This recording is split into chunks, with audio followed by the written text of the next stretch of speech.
Eugene congratulates his brother on his promotion, noting that he is now free to call him a Chiliarch. The hero claims that this title does not interest him. Then the friend jokingly says that he can apply for the rank of colonel or general, and then announces what exactly. He will be his assistant today, and tomorrow his general. The hero notices that he didn't say such a thing. Their conversation is interrupted by a girl. It encourages them to move in the same direction. Tenjin thinks about how he should get out of this situation. The guy decides to introduce himself to one of the riders. His name is Wui, and he is a colonel of the 3rd Corps. The man apologizes for the events that took place earlier, wishing give the hero a horse as an apology. The guy notes that there's nothing wrong with that happened and thanks for the space. The interviewee states that they are now on the same side. Therefore, there is no need to follow the formalities, because he is only a few years older than him, so he can call him Brother Wu. Tenjin climbs into the square, saying that respect is one of the most important things in the army. This causes Colonel Wu laughs. Eugene, on the other hand, knows in his mind that Brother Teng is doing a great job,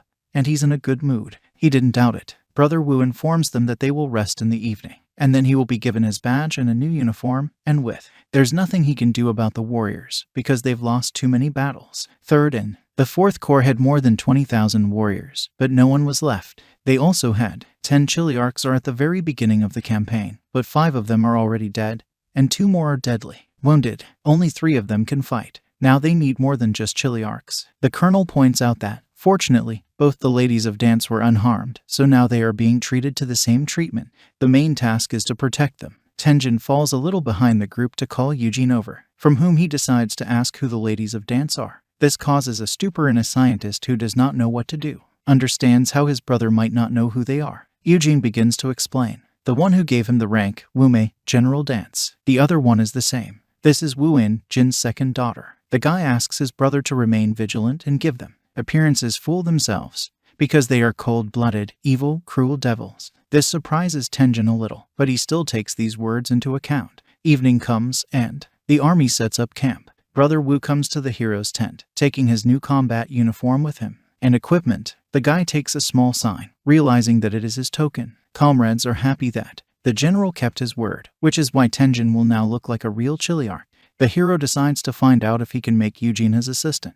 Brother Wu points out that it's all up to him. It is the Chiliarch who can decide who to appoint. After that, the colonel asks the hero to go with him to the generals because they have business with him. Tenjin asks if the other person knows what she wants from him. The man obviously knows, however, says he'll know when to meet her. The hero asks you to wait, deciding first. Try on a new form. Wu is waiting for the guy outside the tent. It doesn't take long for him to get out of it. A new uniform. The guards at the general's tent only let him pass because they want to. See you alone. He gets a suspicious premonition. He wants to apologize for what bothered him at such a late hour. But when he opens the curtain to the tent, he freezes because a representative of the fair sex lies in a very provocative pose, saying that she is very happy. See it? Tenjin asks right from the doorway why General Wu needed him at such a late hour. He looks away from me, so as not to be provoked. The girl laughs, saying that General Tenjin is as smart as he is brave, and this armor, they sit on it like a glove. The hero asks the interlocutor not to mock him. She asks him to sit down, and the hero fulfills this request, taking a samurai pose on his knees. A representative of the fair sex clarifies whether a weapon is suitable for a young person. That one gives a short answer, saying that this will do. She also says that her father gave this sword as a gift when she was 18 years old. At the same time, the girl crawls up to the interlocutor, touching then he looks directly into the guy's eyes, noting that he hopes that General Tenjin is a good guy. Stay with them. Tenjin thanks General Wu, claiming that she is very generous. The girl opens the map, saying that according to the latest data, the Ning army is located in this area, at a point on the only accessible road to Tongmen. There are more than 8,000 of them. Thus, will have to go back to Tongmen and fight off the attack. The hero understands that they are waiting for a hard job. General Wu says it's very difficult, but there's nothing you can do about it. The enemy's strength is great, but its units are dispersed. Having selected a selected squad, they attack in the center. Then both flanks of the enemy will move to the center to repel the attack. The girl notices that General Tenjin is like a dragon and a phoenix among people, so if she takes over the command of the unit that strikes in the center, she can be sure of success of the entire operation. The hero is silent, thinking about the situation. Representative. The fair sex believes that General Tenjin will not refuse to carry out this order. Guy declares that after the generosity shown to her, he has no choice but to take a chance with her life and do it. The girl understands that she was not mistaken in the interlocutor. She puts her arm around his shoulders, making sure he doesn't. If he wants to stay any longer, General Wu wants to kiss him, but the brunette abruptly breaks up, distance himself by pulling him to his feet and telling him that he was good at killing more people, not killing more people. Courtship. The hero turns around, claiming to have understood General Wu's plan, so he asks for permission. Leave it, noticing that he will wait for the order to move. With that, he leaves the tent. Girls. She also knows that she has stumbled upon a very interesting specimen. When he returns to his tent, he tells his friends what they are going to do. Eugene says it's certain death. Tenjin also notices that his brother once said that he had 5 carts of knowledge in his head. A small cart, which means he'll figure out a way for them to save their own skins. The scientist begins. Reflect on the situation. The hero says that they need a plan to break through deep enemy units to their commander-in-chief. He asks the other person to think about it while he sleeps. Eugene, on the other hand, understands that he has been given a great responsibility, so he starts analyzing it. After a while, he comes to the conclusion that if the brother, Tenjin, wants to get to their commander, there's only one way to do it. The next morning, at dawn, the hero gathers all his people. The order has already been received, so he won't be able to refuse. The guy says he doesn't want to put them in a difficult position, so if they want to go with him, he will be happy, and if they don't want to, he won't force them. He informs them that they can stay and follow General Wu. Zhang Bao first falls on me, stating that if it wasn't for brother Tenjin, he would have been killed by warrior Ning long ago, so his life is in the hands of his savior. Where brother Tenjin goes, so does he. The heads of the other squads fall to their knees, saying that they will follow brother Tenjin into the fire water. This triggers a battle cry from the soldiers, which increases morale. The hero decides to clarify that they might die if they follow him, so he asks if they are not afraid of death. The soldiers in one voice shout that with brother Tenjin they are not afraid of the devil himself. Then the guy gives the orders. Zhang Bao's men will have to change into Ning warriors' uniforms.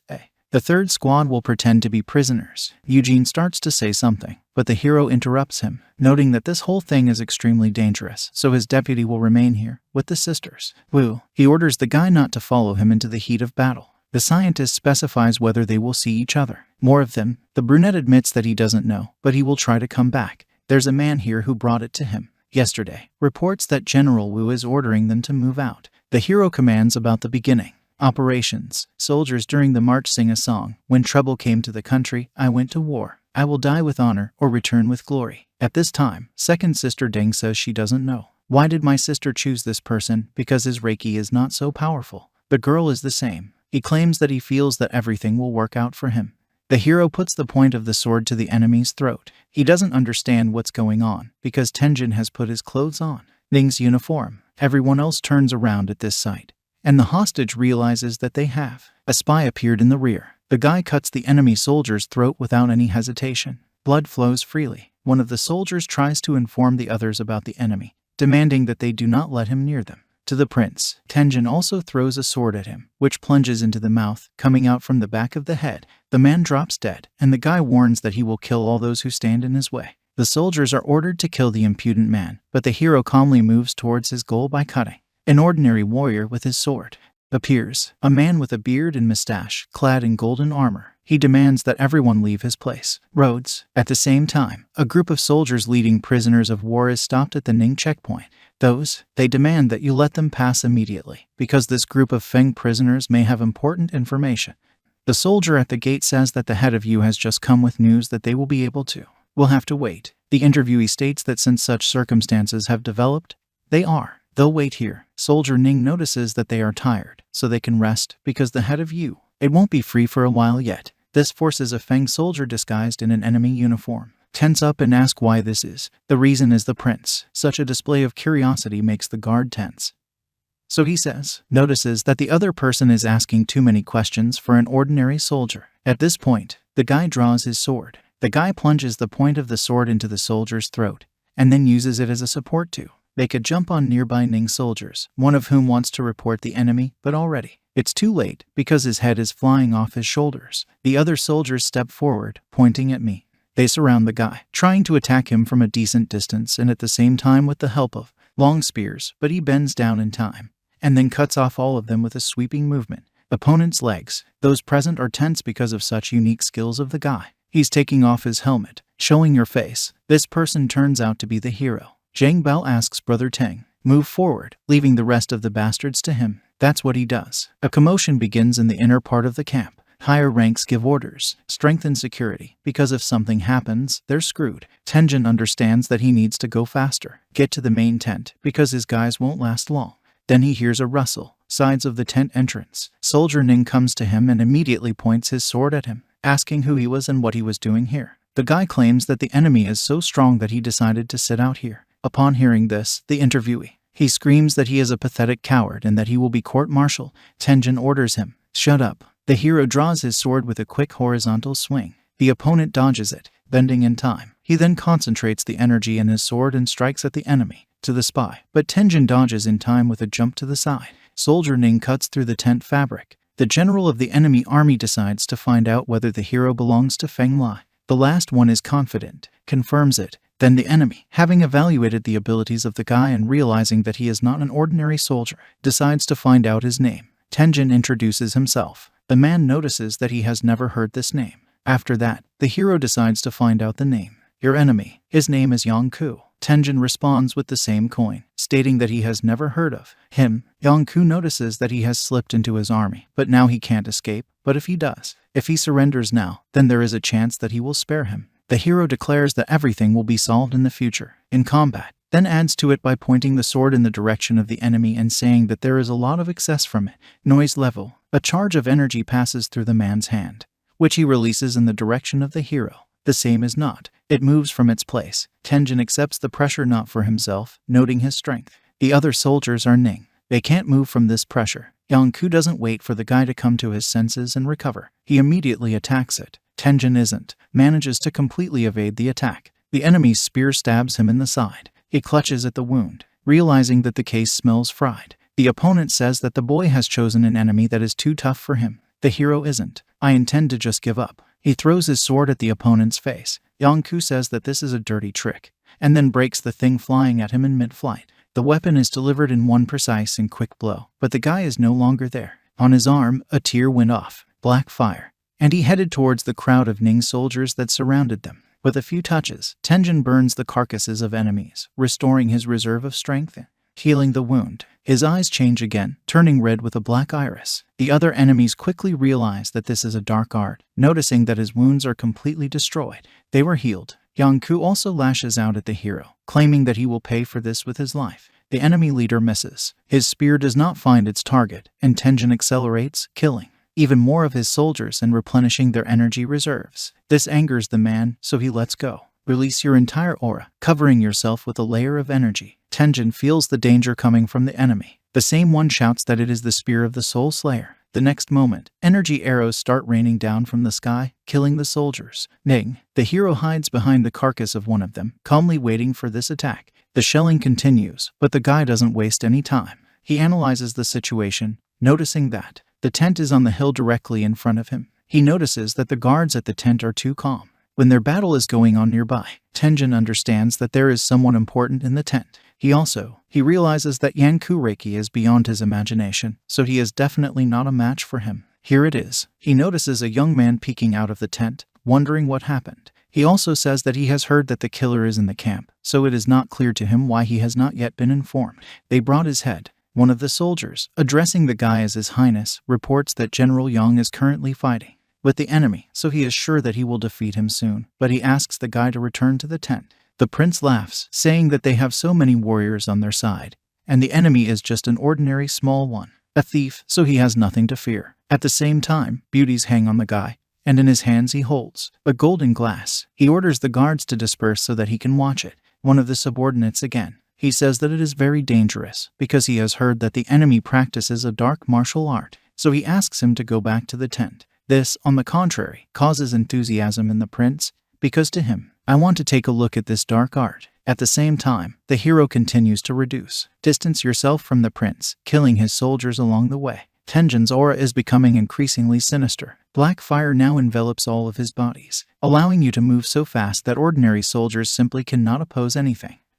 General Yang orders the worthless bastards to capture him immediately, because this is a game of cats. It should come to an end. The man is enveloped in a pall of red energy, and he breaks into follow the guy at an incredible speed. Tenjin deals with Ning soldiers with his bare hands, simply ripping off their heads and easily Breaking through their armor, Yangku appears behind him, raising his loaded spear. Red energy for impact. General Yang's attack overtakes the guy, which is why he draws a strip of several meters with his carcass. Meters. The prince's guard notices that General Yang has taken him down, so there's no need to be afraid. Prince. He claims that he knew he was a weakling and that General Yang was unique. The hero raises his own. A glance, realizing that he and his target were only a few measly meters away. Tenjin gets to his feet, and the prince notices that the enemy is still alive, so he orders, "Kill him immediately." A huge number of copies surround the guy, but he does not even think to give up. While dodging the attacks of ordinary warriors, the hero uses dark flames to kill them, restore them, and save them.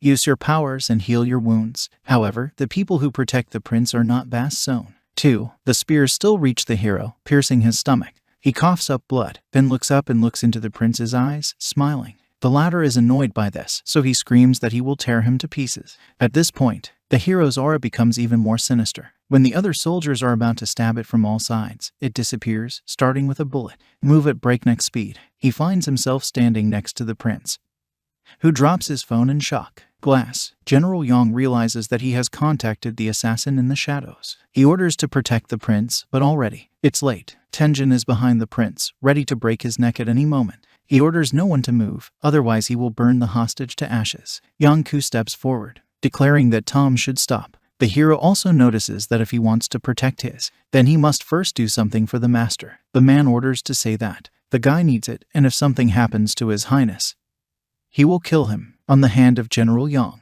golden energy passes through. This causes laughter to Tenjin, who says that life is his own. The master is in his hands, so he should be prepared to negotiate. The guy also urges not to use spiritual pressure on him, because this will not surprise him. He also ensures that his dark flame kills the master faster than he can do anything else. Do it, and if he doesn't believe it, then he is ready to check. General Yang asks the hero not to be stupid and say what he wants. First, the guy demands to release his people. Yangku is informed that this is not a problem, specifying what other requirements there will be. The hero tells him to do his first task. Requirement. For clarity, he squeezes the prince's throat tightly. The man asks to stop, promising to fulfill his request. Tenjin mentally understands that the situation is worse than ever. After all, he is surrounded by strong enemies, and the presence of their leader and hostages does not guarantee him survival. Besides, no one can help him because his people are too far away from him right now. Yangku orders the hostages to be brought here. After a few minutes, the hero's people come to him. Zhang Bao reports that the others are dead. Tenjin orders you to stand around him and don't touch him. Let Ning's men get closer. As soon as the subordinates carry out this order, the guy says its second requirement. He orders 30 horses to be equipped immediately and give his people the swords. General Yang doesn't understand why Tom needs so many horses. The hero isn't. He does not intend to say so, but simply orders them to comply with this requirement, otherwise he will kill them. The master, the prince, asks not to be killed, and then orders Yangku to do whatever he says. The man gives the order to equip the horses. When all Feng soldiers receive horses, the hero demands that the enemy soldiers let them pass. General Yang asks that he dismissed his highness. The guy also says that he will do it when he leaves and is in the hospital. And if he doesn't believe him, then there's nothing he can do about it, because his death, equivalent to the prince's death. The latter asks Yangku to just give as he says. If something happens to him, he should go to his brother and tell him about it. Man orders the gate to be opened. The hero, along with his people, sends forward on horseback. He is being chased by General Yang.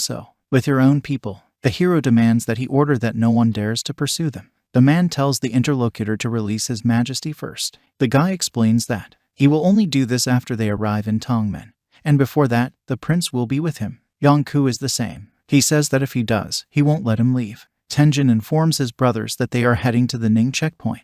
Zhang Bao a little surprised by this decision, so he asks if they're not going back to Tongmen and where they will go. The hero explains that they will go to Wu Yume, because they cannot do without their help, because there are too few of them, and he thinks they won't make it to Tongmen.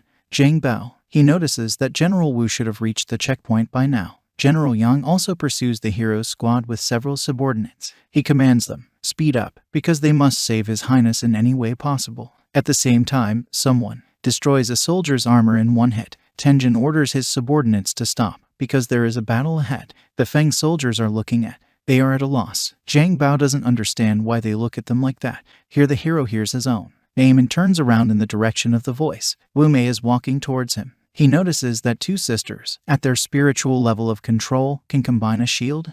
Spiritual weapons combined. But to reach this level, you need at least an aura no weaker than Wu Mei's. After that, he pays attention to her sister, Wu Yung, realizing that she doesn't care at all. No weaker than my sister. Tenjin admits that they are very strong, and that the two sisters are not just like that. You've earned yourself such a reputation. Tenjin thinks that his brother can't be on the battlefield right now because he doesn't know what to do. He is proficient in martial arts. Then he hears the voice of Eugene, who is happy that the guy alive. Soldier Ning finally catches up with the hero's squad. He notices that these are the only survivors of Feng, then realizes that it was stupid not to understand right away. He is preparing to fight back against his own an enemy. Tenjin grins at this. At the same time, the prince comes to his senses. The hero grabs him by the throat, demanding that he give the order. Let your men fall back. The rich man asks to be spared. The enemy soldier calls the guy trash, then orders to surround the Feng squad. General Yang intervenes. He orders us to stop. The two Feng soldiers that were fighting in this area, they are surprised at the appearance of such a significant person here. One of them reports Jan, who said that there are martial artists among the enemies and they have heavy losses, but they managed to surround their enemies. General Yang orders them to be released. General Wu decides to find out who Tenjin captured. She puts a gun to the prince's head, ordering you to speak. His name is Yu Sheng, and he is the third son of King Ning. It's not much, surprises the girl. The rich man notices a guy who says that since she already knows who he is, then she should better let him go. A representative of the fair sex laughs at this, mentally noting that the other person does not understand what position they are in. General Wu praises the hero, saying that she wasn't wrong about him and that he served her well this time. Once, after that, the girl turns to the enemy leader, asking if it is General Yang Ku. He gives a positive answer, asking with whom he has the honor to speak. It is presented after, whereupon the man declares that if she frees His Majesty, he will use his powers, make connections to help them avoid the consequences and leave safely. Representative. The fairer sex grins at this. Seeing this, Yang Ku clarifies that she doesn't believe him. The latter claims that now it is not available to anyone. He confides in her, then tells her that he will return to Tongmen with his men first, and only then. After that, she will release His Highness. General Yang asks if they have the ability to something to negotiate. The hero presses on the neck of the prince, who asks his subordinate agree because it hurts him. This makes the man give up, saying that while His Highness unharmed, they won't take any action. Upon hearing this, General Wu informs them that they are leaving General Yang. She commands to move out. Soldier Ning doesn't believe that they will just let them go. General Yang also notes that they are nothing. They can't help it, because they have His Highness as a hostage. The problem is that the probability that if you try to save the prince, he will die, and no one will want to be responsible for this responsibility. The man decides that it is impossible to hide the fact that one of the three princes was captured, so he orders to report it to the second prince. The prince cries, realizing that he was in a very unenviable position. The girl notes that this is the second trap that Tenjin has successfully circumvented. The latter declares that this is all thanks to General Wu's guidance, thoughtful planning, and great strategy. However, he hoped that next time the girl wouldn't dump so much on his head. Eugene, like any reasonable person, is aware that his brother has said a little too much, so he immediately asks if he is injured. The hero claims that he has only a small abrasion. General Wu tosses him a small container of liquid. The guy catches it, asking what it is. She also explains that this is a painkiller. Tenjin thanks her for this. General Wu hurries to ask him not to think about drinking it, because this medicine is applied to the wound. The hero takes these words into account. A second nurse appears from behind and clarifies how to. The guy managed to catch Yu Sheng. The prince says he used magic. This is surprising. Both girls ask again what the word magic means. The prisoner says that in that time, the guy was standing in front of him, and he didn't understand how the guy used magic, but after a moment, he did. I was right behind him, because otherwise he wouldn't have been able to grab him. Tenjin responds to the prince, a slap on the back of the head, saying that he doesn't need to open his mouth, because there's no need for anything. Explain. General Wu decides to find out what they will do with the prisoner, kill him or let him go. Eugene interrupts the conversation, stating that they can't leave him, so he suggests sending him to Tongmen after he kills him. He understands that although Feng has suffered a huge loss, and they being able to take one of the three princes of Ning, it can't be considered compensation. Hostage C. He is surprised to realize that they are going to kill him. Looking down on the enemy's camp from a hill, the scientist says there are at least 4 armies there. This, more than 400,000 people. The interviewee notices that even if this is not the case, they will soon be able to find out more. It will be exactly that much. Eugene doesn't know how to get through when there are so many enemies out there. Tenjin claims that they will pass between them using their majesty's importance to them. The hero offers to go further. General Wu doesn't understand where the guy is going. He informs them that they will be on their way to Tongmen. The interviewee asks him to wait for her. I could think through everything. Tenjin also notes that if they stay, they will find themselves in even greater dangers. The guy says that they should continue to move because they become vulnerable when they stop, so you should skip very quickly. The second sister understands that even if they will kill Yu Sheng and stay put, this is the end for them, so she approves of the guy's plan, wanting to take advantage of the opportunity. After hearing the approval of a loved one, General Wu orders to raise the flag and start moving forward only. They are approaching a large gate at a large border post. Horses and ordinary people. The soldiers clearly cannot overcome such an obstacle in their path. The gate opens, and out of it, a man of aristocratic appearance appears, who immediately clarifies who their leader is. The hero asks a counter question about who he is. He introduces himself. His name is Yu Jia. General Wu reports that this is His Highness, the second prince. She's a little surprised that they will be held by the prince's personal order. He just wants to know where his brother is. In the moment a hostage shows his voice, asking his brother to save him. Yu Jia demands that the hero release his brother. General Wu doesn't understand why he's angry. After all, they only want to go to Tongmen, and then they will let His Highness go. The second prince sets its own conditions. He wants his brother released first, and then he'll let them go. Pass is its only condition. General Wu stands his ground, unwilling to give in. Yu Jia understands that they will not come to an agreement. The hero intervenes in the conversation, noting that they are not. They talk about his conditions, but his brother's life is in his hands. The second prince declares that if even one hair falls from the hostage's head, he will kill the guy. Tenjin pulls off the third prince's ear with a confident movement, saying that this is just the beginning. The prisoner screams as if he is being slaughtered like a pig. All Ning soldiers point their weapons at the hero. Even the second prince is getting ready to bear your sword. General Wu doesn't understand what this guy is trying to achieve. The hero is looming over us, the body of the hostage, clarifying who dared to move. Such an action causes Yu Jia to recover from his anger. He asks not to touch his brother, but the hero notices that this request will be granted if only he passes them. The second prince agrees to this if the interlocutors promise not to hurt their brother again and let him go. General Wu says she has already promised that once they reach Tongmen, she will give him to leave. Hearing this, Yu Jia orders the soldiers to disperse to let the enemies pass. Subordinates doubt this. Then the aristocrat reminds that he is higher in status from why everyone has to accept this truth. Feng's squad is allowed to pass through the checkpoint. On the way, General Wu decides to find out why Tenjin was like this. I'm sure Yu Jia will give up. The guy explains that it's just human nature.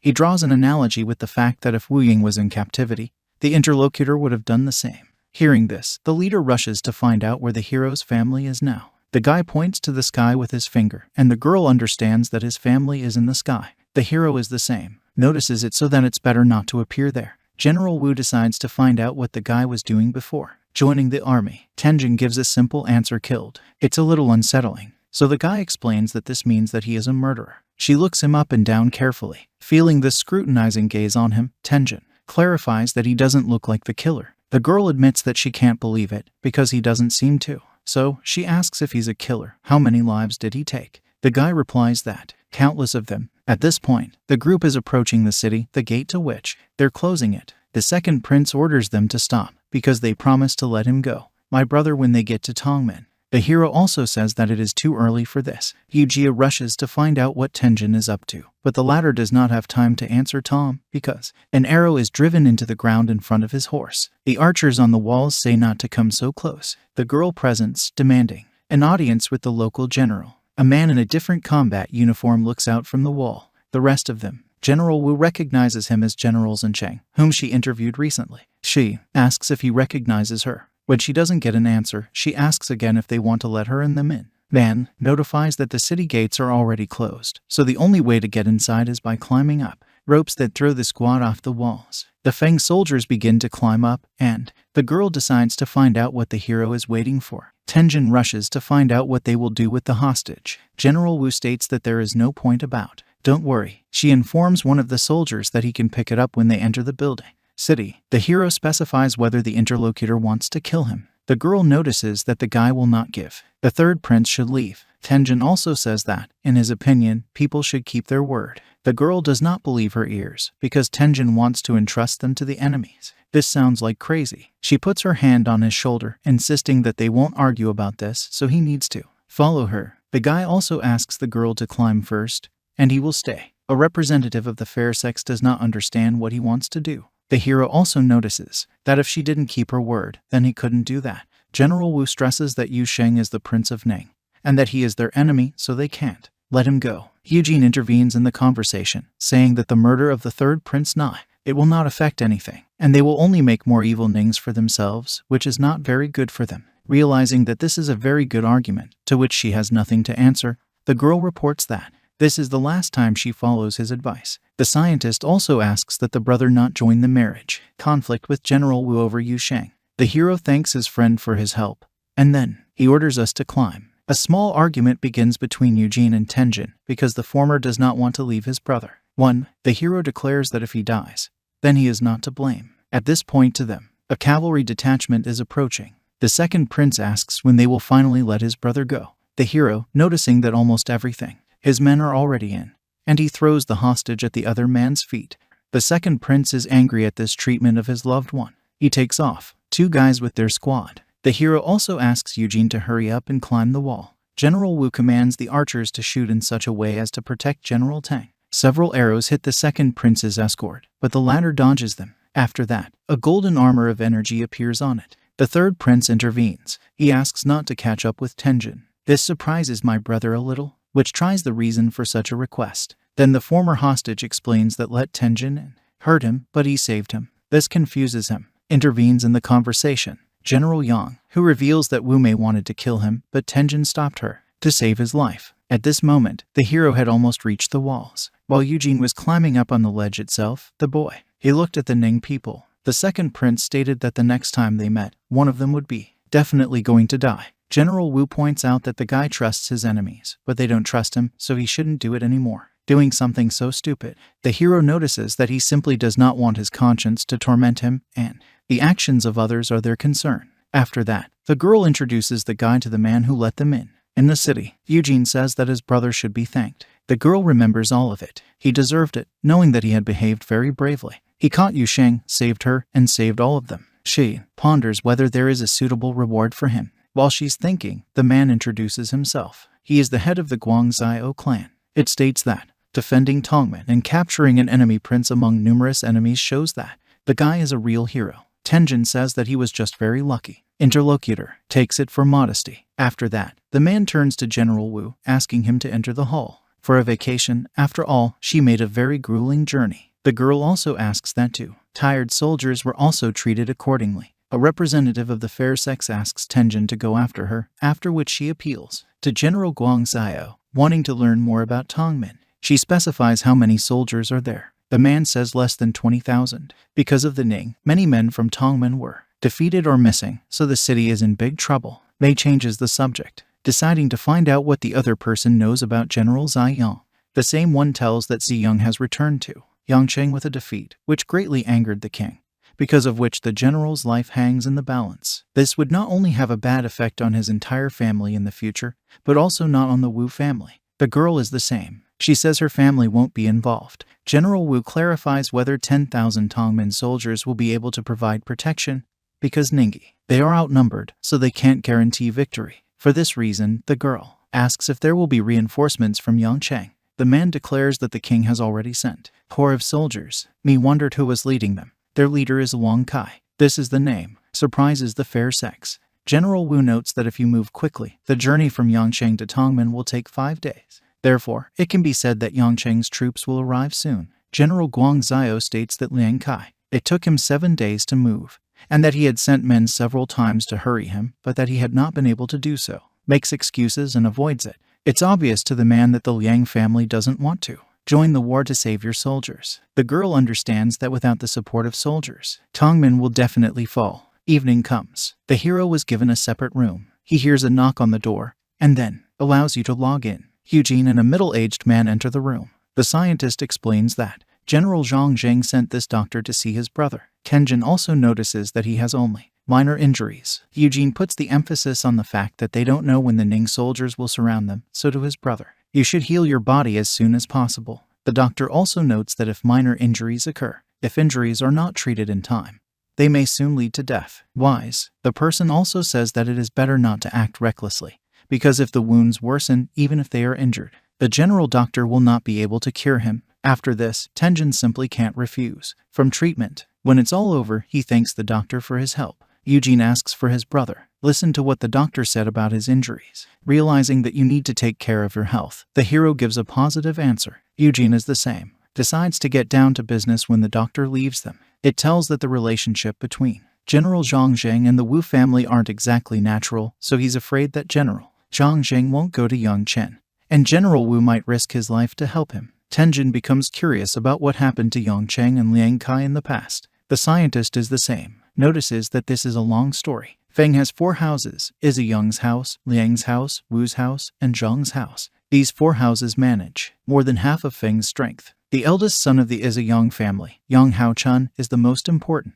General Feng has a noble rank and controls 15 battalions of soldiers. This, more than 150,000 people. Yang Zhenkun is the head of the Liang family, which is located in the east. Besides, he's also a noble. Liang Zhenkun controls 10 battalions of soldiers. Wu Yuguan is the head of the Wu family, which is located in the west. He has a noble title and controls 8 battalions of soldiers, including the 2nd and 3rd legions. Zhang Tian, the head. The Chun Tian family, the best Feng commander, has a noble rank and controls 6 battalions of soldiers, which means that the 4 families control almost 400,000 soldiers. In addition, the royal family controls 200,000. Each of the local forces has 200,000. That is the total number of Feng forces. In this war with the Ning, the royal family was directly involved with 6. By the battalions, the Zai Yang family sent 10 and the Wu family laid out. But no one expected Ning. They will be ready before them and will have 400,000 soldiers on the Eastern River. Feng army. It was suddenly surrounded from the north by the Eastern River. Along the Eastern River, both sides entered into a war. A decisive battle in the mountain plains, with 400,000 Ningxia soldiers. Feng was defeated. This happened before Tenjin and Eugene met. The hero realizes that this means that the Ning will come here after they win. Eugene notices that the Ning army is well prepared, because in just 2 days it destroyed 200,000 men of their strongest army and took control of Tongming. He's afraid of what's next. Yanqing will fall. The scholar even dares to say that there is a spy from Ning among them, who is bothering them. Reports everything to the enemy. Tenjin asks if his brother is sure of these words. The latter explains that it takes several steps, months to gather 400,000 soldiers and provide for all the needs of the army, so Ning. They were ready and waiting for an attack, which looks very suspicious. Hero notices that this is not something they should care about right now, because at the moment there is only one problem, one thing that is urgent. Eugene asks with interest what his brother means by that. Tenjin claims that this is a dream. He asks the scientist to leave the room and not disturb him. The hero wakes up in the morning. He doesn't know where his clothes are. In his room it turns out.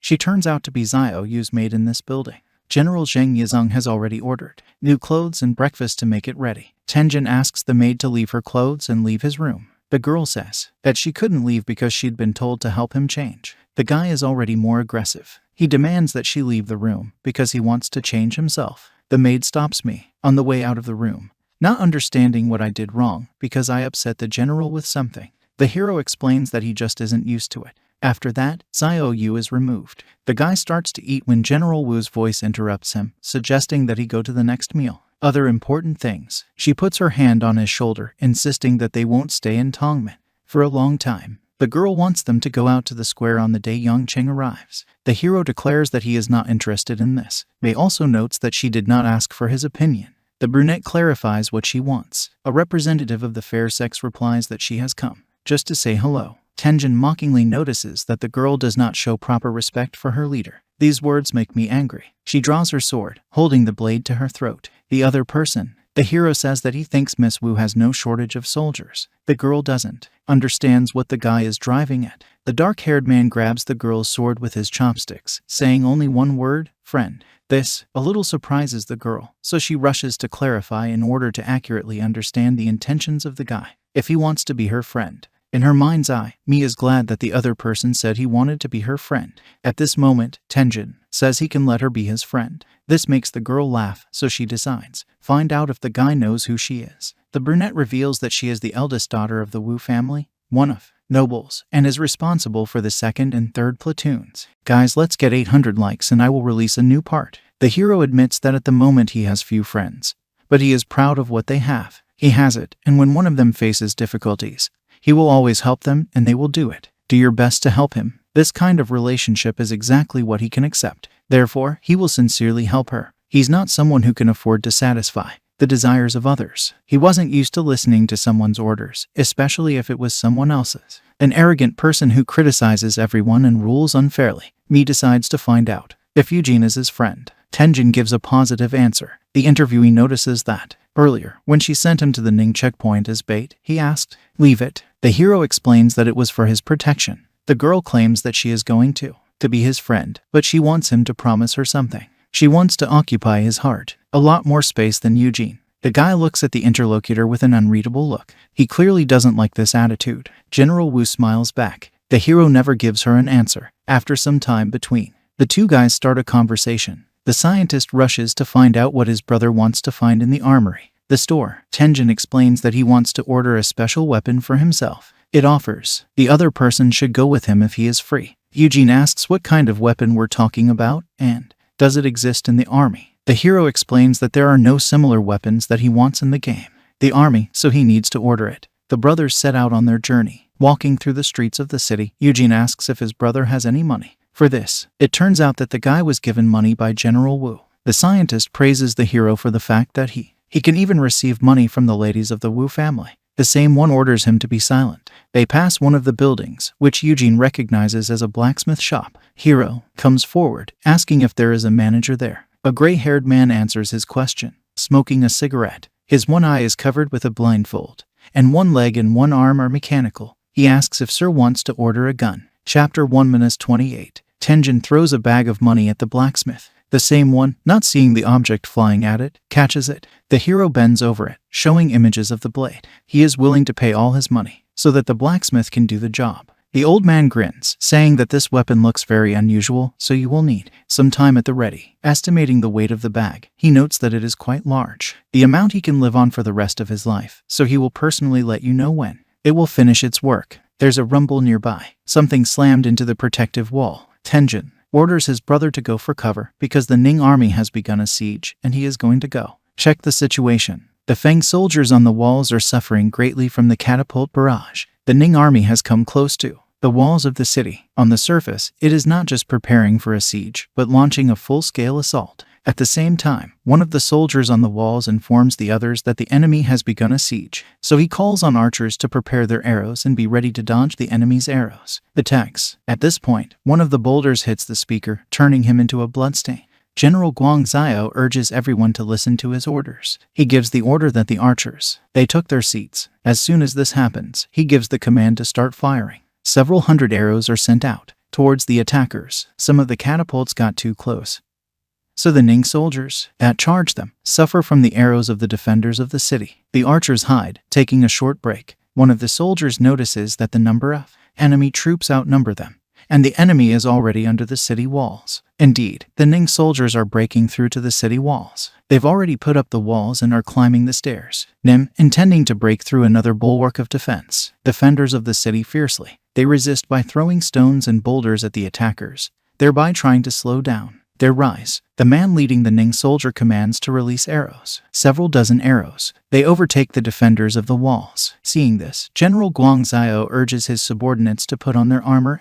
Pay close attention to enemy arrows. Tenjin runs up to one of the soldiers, wanting to borrow his sword for a while. General Wu, noticing that the guy came here without armor, encourages him to go quickly to the shelter. The hero declares that he is not going to sit on the sidelines because the city was attacked. Mei thinks he's gone mad. She doesn't understand what he's going to do since he's not wearing any armor, and he still hadn't recovered from his injuries. Eugene, however, says that the only way to heal his brother's wounds is to go to the hospital. Battle. The scientist explains that the brother is a master of the dark flame, so the battle is stimulating. His cells will regenerate, so he will heal his wounds. The girl notes that even if this is so, how can he go to such a dangerous place right now? Eugene also claims that Tenjin simply has no one to stop, and a representative of the fair sex declares that it will help him. The hero at this time climbed the wall, where the battle is already in full swing with the soldiers of Ning, who almost managed to break through. Using dark fire, he burns a couple of them, healing their wounds. After that, he turns to face the rest of the enemies, noticing that the battlefield is the best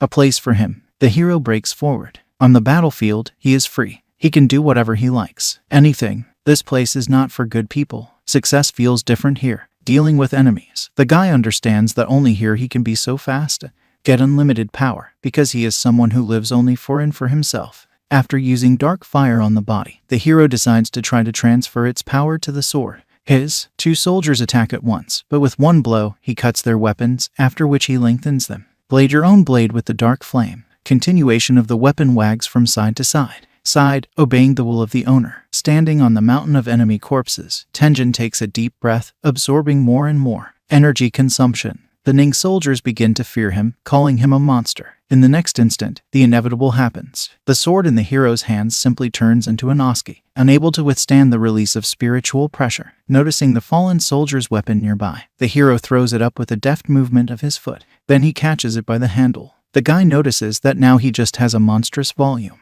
Spiritual power. He decides to try something. New weapons are covered with a thick layer. A dark flame. Tenjin aims his sword at the enemies, then swings his weapon. Ning soldiers see that a wave of spiritual energy is flying at them, but they can't do anything because of their bodies, shackled from the pressure of spiritual power. At the last moment, a dark wave of energy stops the white flash, saving the soldiers. The hero's attack was stopped by a guy with white hair and bright armor. He orders his allies to withdraw and leave the dark martial artist behind.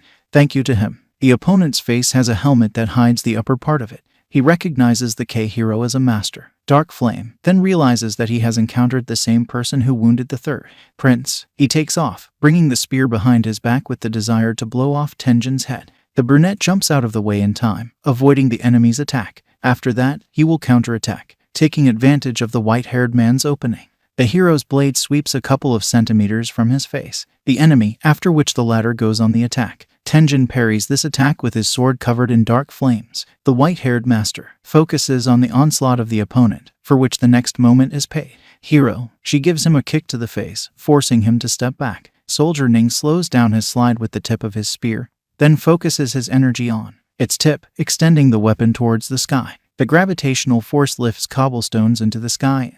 Tenjin, after which the opponent clenches his fist. All objects that are lifted into the air start to move, gather in one ball. The hero, using his power, breaks out of this gravitational barrier. Fields, once behind the enemy's back, he puts his hand on the shoulder, covered with a dark flame. Tenjin gets a bad feeling. Soldier Ning also clenches his teeth, then turns around, stabs a guy with a spear. The tip of his weapon plunges into the hero's flesh, sending him flying. A flight of 10 meters. The hero coughs up blood, trying to recover. The enemy appears in front of him, declaring that he wants to use his dark fire, but he can't, so today will be his day. Death. Tenjin wants to know the name of the person who wants to kill him. The same one leans over the guy, saying that his name is Wu Kui, and he is a general of the Ning army, so he should remember well who he is. After that, the white-haired man raises his spear, intending to kill the enemy, but he is in the middle of a fight. An arrow strikes my shoulder. Wu Kui pulls the arrows out of his armor, then turns around and asks who fired them. An arrow in his back. It turns out that Eugene, along with 2 soldiers, came to the rescue of his brother. The scholar asks if Brother Tang is okay. The hero decides to take this chance and heal with the help of a dark aura. General, however, Ning tightens his grip on his spear, then asks who dared meddle in his affairs, and whether they even need their lives. At this point, his armor, it is being restored. The 2 guys who came with Eugene notice that their enemy doesn't know what to do. He looks normal, and besides, he fought with Brother Tan. The swordsman breaks into battle. He confidently closes the distance, and then strikes a vertical blow. Strike with your weapon. Wu Kui blocks this attack with his spear. Onslaught of the Ning army general. It is difficult to withstand, so the swordsman has to retreat, but the white-haired man does not intend to kill him. Release it. He is about to finish off the guy, but an arrow again arrives in his armor, forcing him to stop now. This angers Wu Kui, because the archer again intervenes in his battle. The Ning soldiers, noticing that Tenjin is not moving, think that he is very weak, so this is why. The perfect opportunity to kill him. The hero plays along with them, hiding his face with his hands. One of the enemies believes that the Dark Flame Master is simply afraid to look death in the eye, so he attacks him. Tenjin also opens his eyes at the last moment, after which the first strikes. The hero kills a small group of enemy soldiers, after which his dark flame consumes him from the ground, from head to toe. He starts laughing like a madman, holding his head. Wu Qi notices that the aura behind him has changed. He is surprised to realize that Tenjin is for such a short period of time was able to heal his wounds. Army General Ning directs, use your weapon towards the hero, stating that he is his opponent, so he will let him have a taste. Your power. The archer and swordsman notice that this person's strength is unusual. Wu Qi puts the spiritual spear forward, aiming it at the guy and concentrating the energy on his body. The tips. In the next instant, a stream of yellow energy shoots out in his direction. Tenjin. He looks over his shoulder at it, grinning. Army General Ning felt that the enemy had decided to end this battle so ridiculously. However, after a moment, his face changed. The carcass of one of his dogs was flying at him. Subordinates who asked him to save them. The man cut the fool into 2 pieces without hesitation. But from behind Soldier Ning's troop, a hero wrapped in dark flames immediately appeared. Tenjin deals a direct blow to the opponent's torso, releasing a small cloud of dark smoke from his fist. The flame. Wu Qi slows down the momentum after hitting, then calls the enemy to stop. Use dark fire because it's useless. At this moment, a swordsman attacks him from behind. The man jumps out of the way, dodging a sword strike. An archer's arrow hits Qi in the back, and he notices that he shouldn't be ignored, but Tenjin then appears behind the general of the Ning army, delivering a powerful blow to the place where she was. Armor destroyed. The hero's attack does not penetrate the enemy's defense. This surprises him a little, which makes him break up. Distance yourself by getting close to the swordsman. Army General Ning doesn't understand how such a fool can be like him, maybe trying to kill him altogether. It encourages you to try to do this via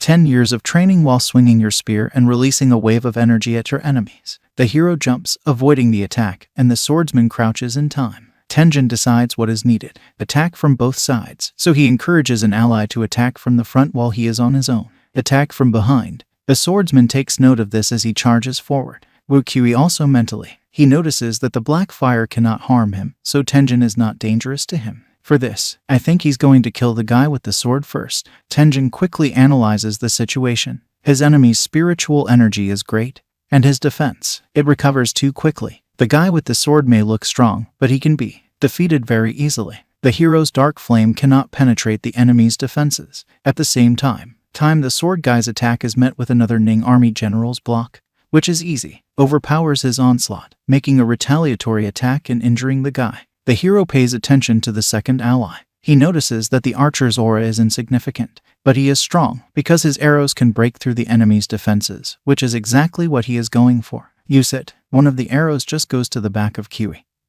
who is engaged in a fight with. He is a swordsman, so Tenjin plans to strike with dark flame immediately after he is killed. The guy's arrow will break through his defense. However, at the last moment, the hero changes his plan. He puts his hand right in front of his head, move the enemy's arrow so that the ally's arrow passes through it. With this action, he manages to get rid of the general Ning army spiritual protection. The arrow plunges into the back of the man's head and exits through his mouth. Wu Qi's spear falls to the ground, and the great warrior himself falls to his knees. The hero also begins to absorb the power of a true general with its dark flames. The other soldiers of the Ning army realize with horror that the enemy has defeated their leader. Eugene notices that his brother was able to gain a spiritual shield. The hero's allies are also straining because the aura coming from Tenjin terrifies them. The latter picks up the fallen man's spear from the ground. The hero is enveloped in a veil of dark fire, and the spear is transformed into a scythe. The swordsman does not understand how this is possible, and then it comes to him because their leader is a master. A dark flame. Eugene asks not to jump to conclusions, because Army General Ning is already dead. In his mind, he understands that Brother Tang has absorbed Wu Qi's energy and his current spiritual energy. It was just huge. The archer notices that a terrifying aura is emanating from the Tenjin scientist. He also realizes that right now the spiritual energy is being amplified in the guy's body, and if his willpower is not strong enough, he will not be able to do it. If he does, he'll lose control. At this point, the hero releases a huge amount of energy with a wave of the scythe. The guy kills everyone. Soldier Ning, who is able to climb the walls, then throws the ladders away. One of the attackers report the death of General Wu Qi. The rest of the people are in fear, calling the guy a real monster. The allies are also hurt by Tenjin's rage. When it's all over, Eugene gets up from the ground. He sees his brother among the corpses of his enemies. It no longer has the cover of dark flame on it, so he asks if he's all right. The hero doesn't have the strength to respond. His eyes close, and he says, "It starts to fall." Before losing consciousness, Tenjin sees his friend running towards him. The hero opened his eyes in a safe place. He was woken up by me, who went straight to the bathroom. Questions about his state of health. It was obvious that she was worried about him. The guy admitted that. He feels pretty good on the whole, but he's used up all his spiritual energy, so he can't help it. It will take some time to recover, and then he decides to find out what the current situation is. The moment has developed. Eugene reveals that the Ning army has temporarily retreated, and General Wu arrived in time to save them. He notices that General Zhongzheng can no longer defend Tongmen, so, despite these conditions, he can go with them, because he does not need to force himself in such a situation. The man declares that in this case he will have to wait until the king punishes him for not doing his job, because he was the one who left the protection from the very beginning. Ting Meng left him because he trusted him, so he must live up to the king's trust. The words move the girl, and General Zhongzheng claims that every 100 years in the ranks of the Feng army, in total, there is a general who dies in battle. He says that the enemies are already close, so he will die with. With Tongmen's soldiers, he wouldn't be able to insult his country. Everyone bows their heads, respecting the brave general's decision. The latter also notes that he only has one request for General Wu. He hopes that it will deliver to his family. Message when he returns to Yancheng. Night falls. General Wu's squad is sent to the capital. The hero decides to get acquainted with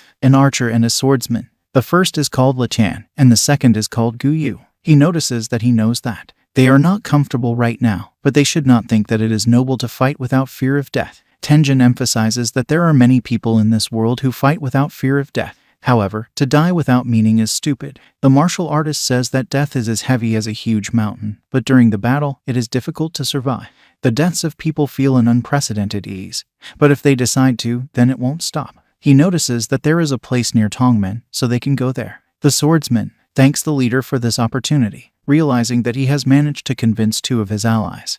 He invites them to follow him. The swordsman, he says that even though they are grateful to him, he should not think that he will continue to work with it. Tenjin says that if they find a better place, he doesn't mind if they leave. These words make the swordsman angry. Then Eugene intervenes in the conversation, which emphasizes that in this situation, it is better for them to unite. After that, the scientist passes the 2 guys a bottle with a medicine that can stop the bleeding and pain. He says it's from his brother, adding that this medicine is specially from General Wu for them because Brother Tang is worried about him. The guy notices that Tenjin is the one he wants to follow. The archer understands that he has a dark spirit. On the battlefield, it looked scary and even scared him, but now he is attentive to others. Some time passes. The detachment continues to move to Yancheng. Eugene decides to find out what Brother Tang plans to do something when they get to the city. The same one declares that he doesn't want anything, so he'll get some sleep first. In her mind's eye, Mi realizes that it's been 3 days since they left Tongmen, so she doesn't know how things are with General Zhongzheng now. At this point, one of the riders stops in front of her, starting to report. As expected, the Ning army started laying siege to the city again. This time, Ning army attacked in. With full force, General Zhongzheng was forced to retreat. The enemy army occupied Tongmen territory. But at that moment, 100,000 Feng soldiers suddenly appeared at the head of General Lion. They killed hundreds of thousands of soldiers from the Ning army, and now went to Tongmen City. Mei admits that bastard Liang Kai is really good. After all, he deliberately delayed to force 20,000 defenders to deal damage to the enemy, which is why most of them died, then appeared to defeat the weakened enemy. Eugene notices that there are 100,000 soldiers, but Ning suffered more casualties because they behaved too much. Reckless, General Wu decides to continue on to Yancheng. The girl decides to find out if Tenjin's wounds have healed during this time. The hero reports that he completely healthy. Mi notices that even the king has granted him the title of Noble Viscount for killing the general of the Ning army and capturing the 3rd prince is really unusual. The guy notices that most likely General Wu came up to him in order to say this. The interlocutor notices that now he is the commander of the 2nd Corps, so he will have to reform the corps, so it specifies whether it is interested in choosing subordinates. After receiving a positive response from Tenjin, the girl asks if he needs advice. Hero says he just needs to take a look first. Mei reveals that there will be a banquet for the Wu family tonight, and her father would like to see it. Tenjin notices that he is not interested in the banquet, but he will take a look. The girl says that her father is friendly, so he shouldn't be nervous. The guy claims that he is not at all. He's nervous. This amuses the interlocutor. A trio of guys are coming from behind.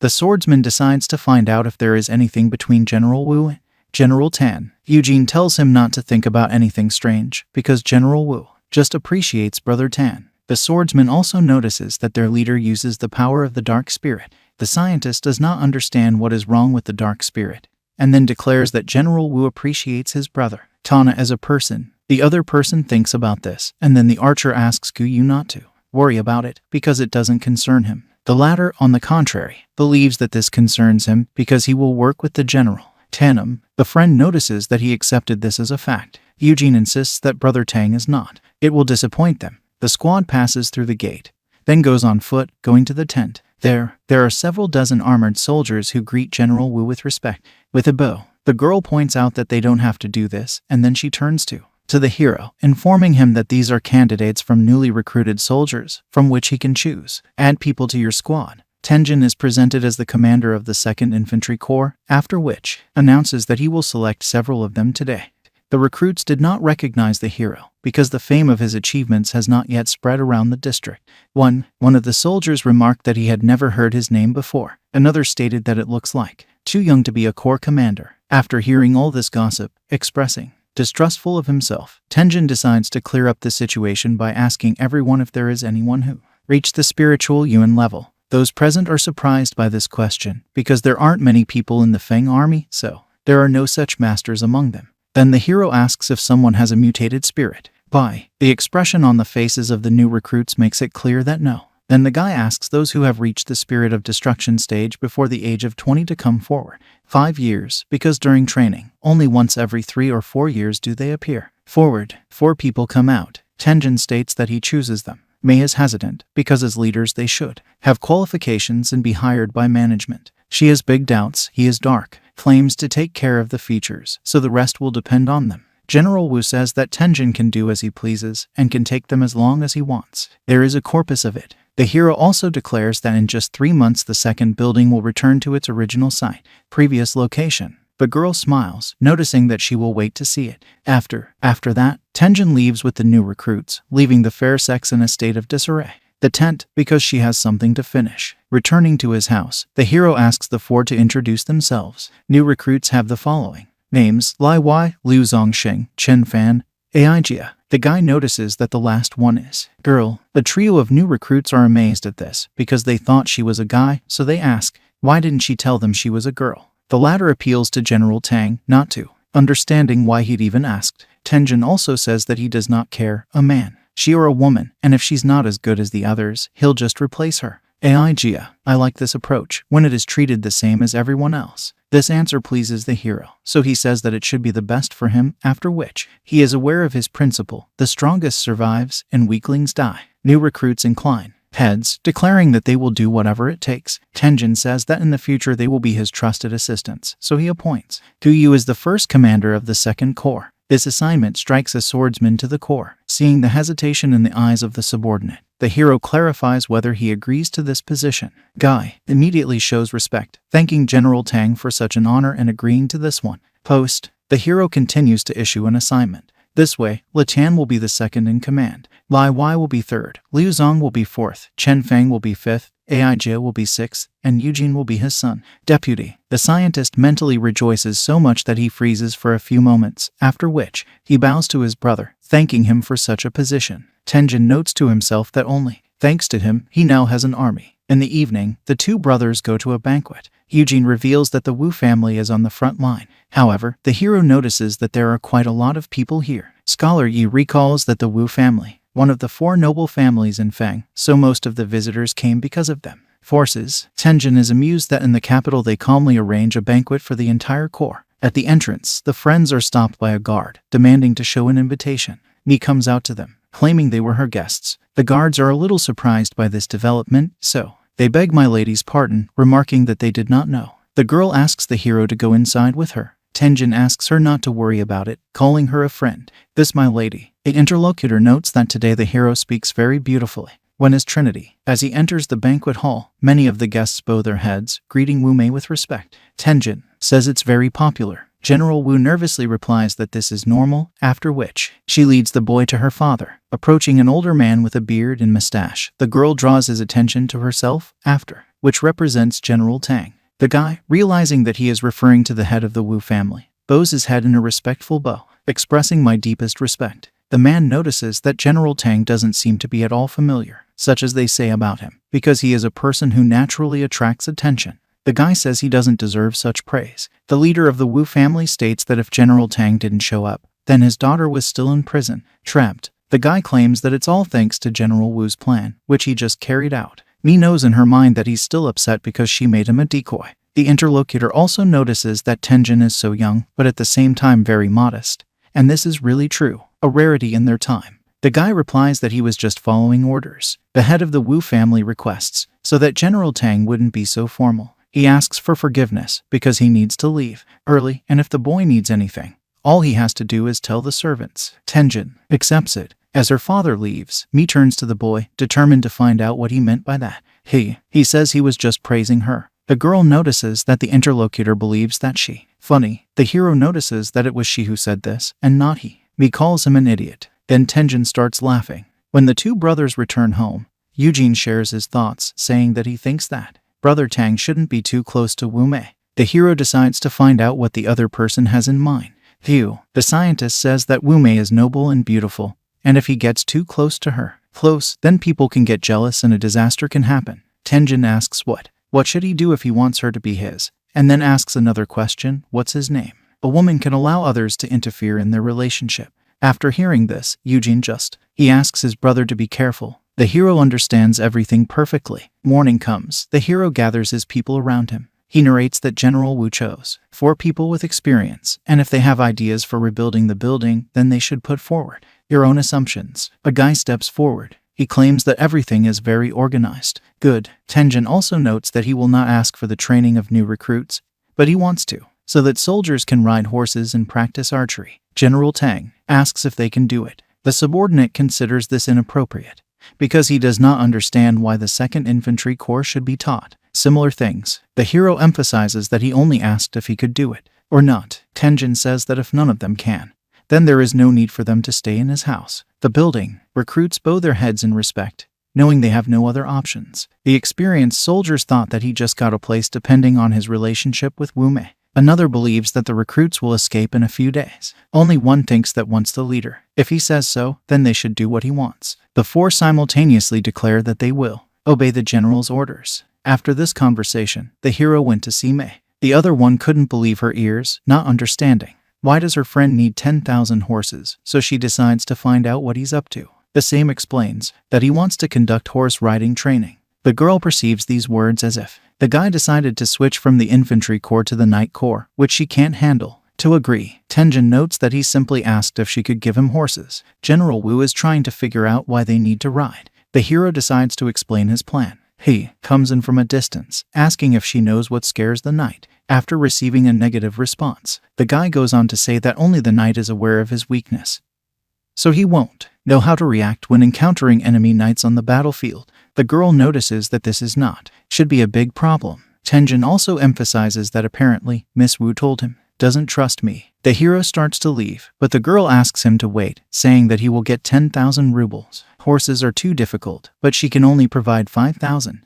The guy's right there. He notices that they agreed on 5,000 horses. Mei gets the feeling that she's not going anywhere. Tricked, but she quickly comes to her senses, asking if he has some time. Tenjin replies that he was waiting to get his blades. This surprises her a little, so she hurries to clarify what it is about. The brunette tells what he actually asked for. Make 2 blades in Tongmen. But then the siege began, and they were not finished in time. However, the blacksmith went back to Yancheng, so he had to finish them. Mi says she's going to go crazy, because she would have liked to see what the blades were like before he came to her with a specific request. They're on their way. While walking down the street, Miss Wu decides to ask what the guy's plans are for future. The same person claims that he has nothing concrete. Then the girl clarifies, did not think whether he wants to get married and have children. The brunette notices that someone like him is not suitable for marriage and children, and no one ever. She won't love him. A representative of the fair sex asks him not to talk like that, because he, a good man. At that moment, she wants to take his hand, but Tenjin abruptly points his finger to the blacksmith shop. A young blacksmith holds out an order box. The old blacksmith notices that he has invested everything.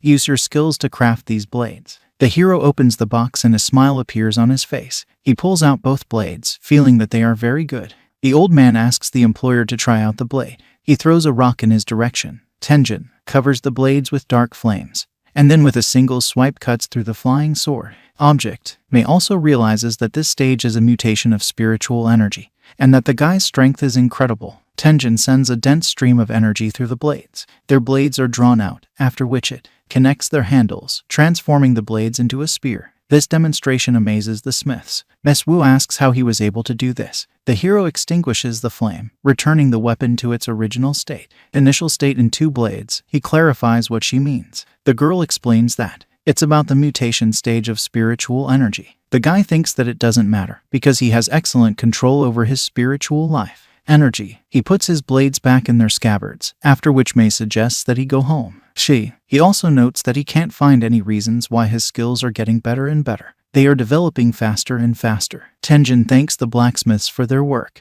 The old man asks him to take care of himself, mentally noting that he is seeing the second stage of spiritual mutation for the first time. Energy consumption. A representative of the fair sex offers to eat something. The brunette agrees, emphasizing that he will pay. The girl asks if he has any money. The guy says that the last time she'd given him 10 gold pieces, he'd used 8 of them for his blades, so he had 2 gold pieces left. Mi points out that he doesn't need to save money because she can give him money if he doesn't have it. The hero abruptly stops, stating that he does not. He was going to use the woman's money, so he would return the 10 gold coins to her. Later, Miss Wu doesn't understand what's going on or why he's refusing. After that, Tenjin turns around, stating that he was going home and would eat alone. She says he is still a child. After, she exhales, smiling and grabbing his hand, insisting that she won't talk about it again. That's why she suggests we eat in private.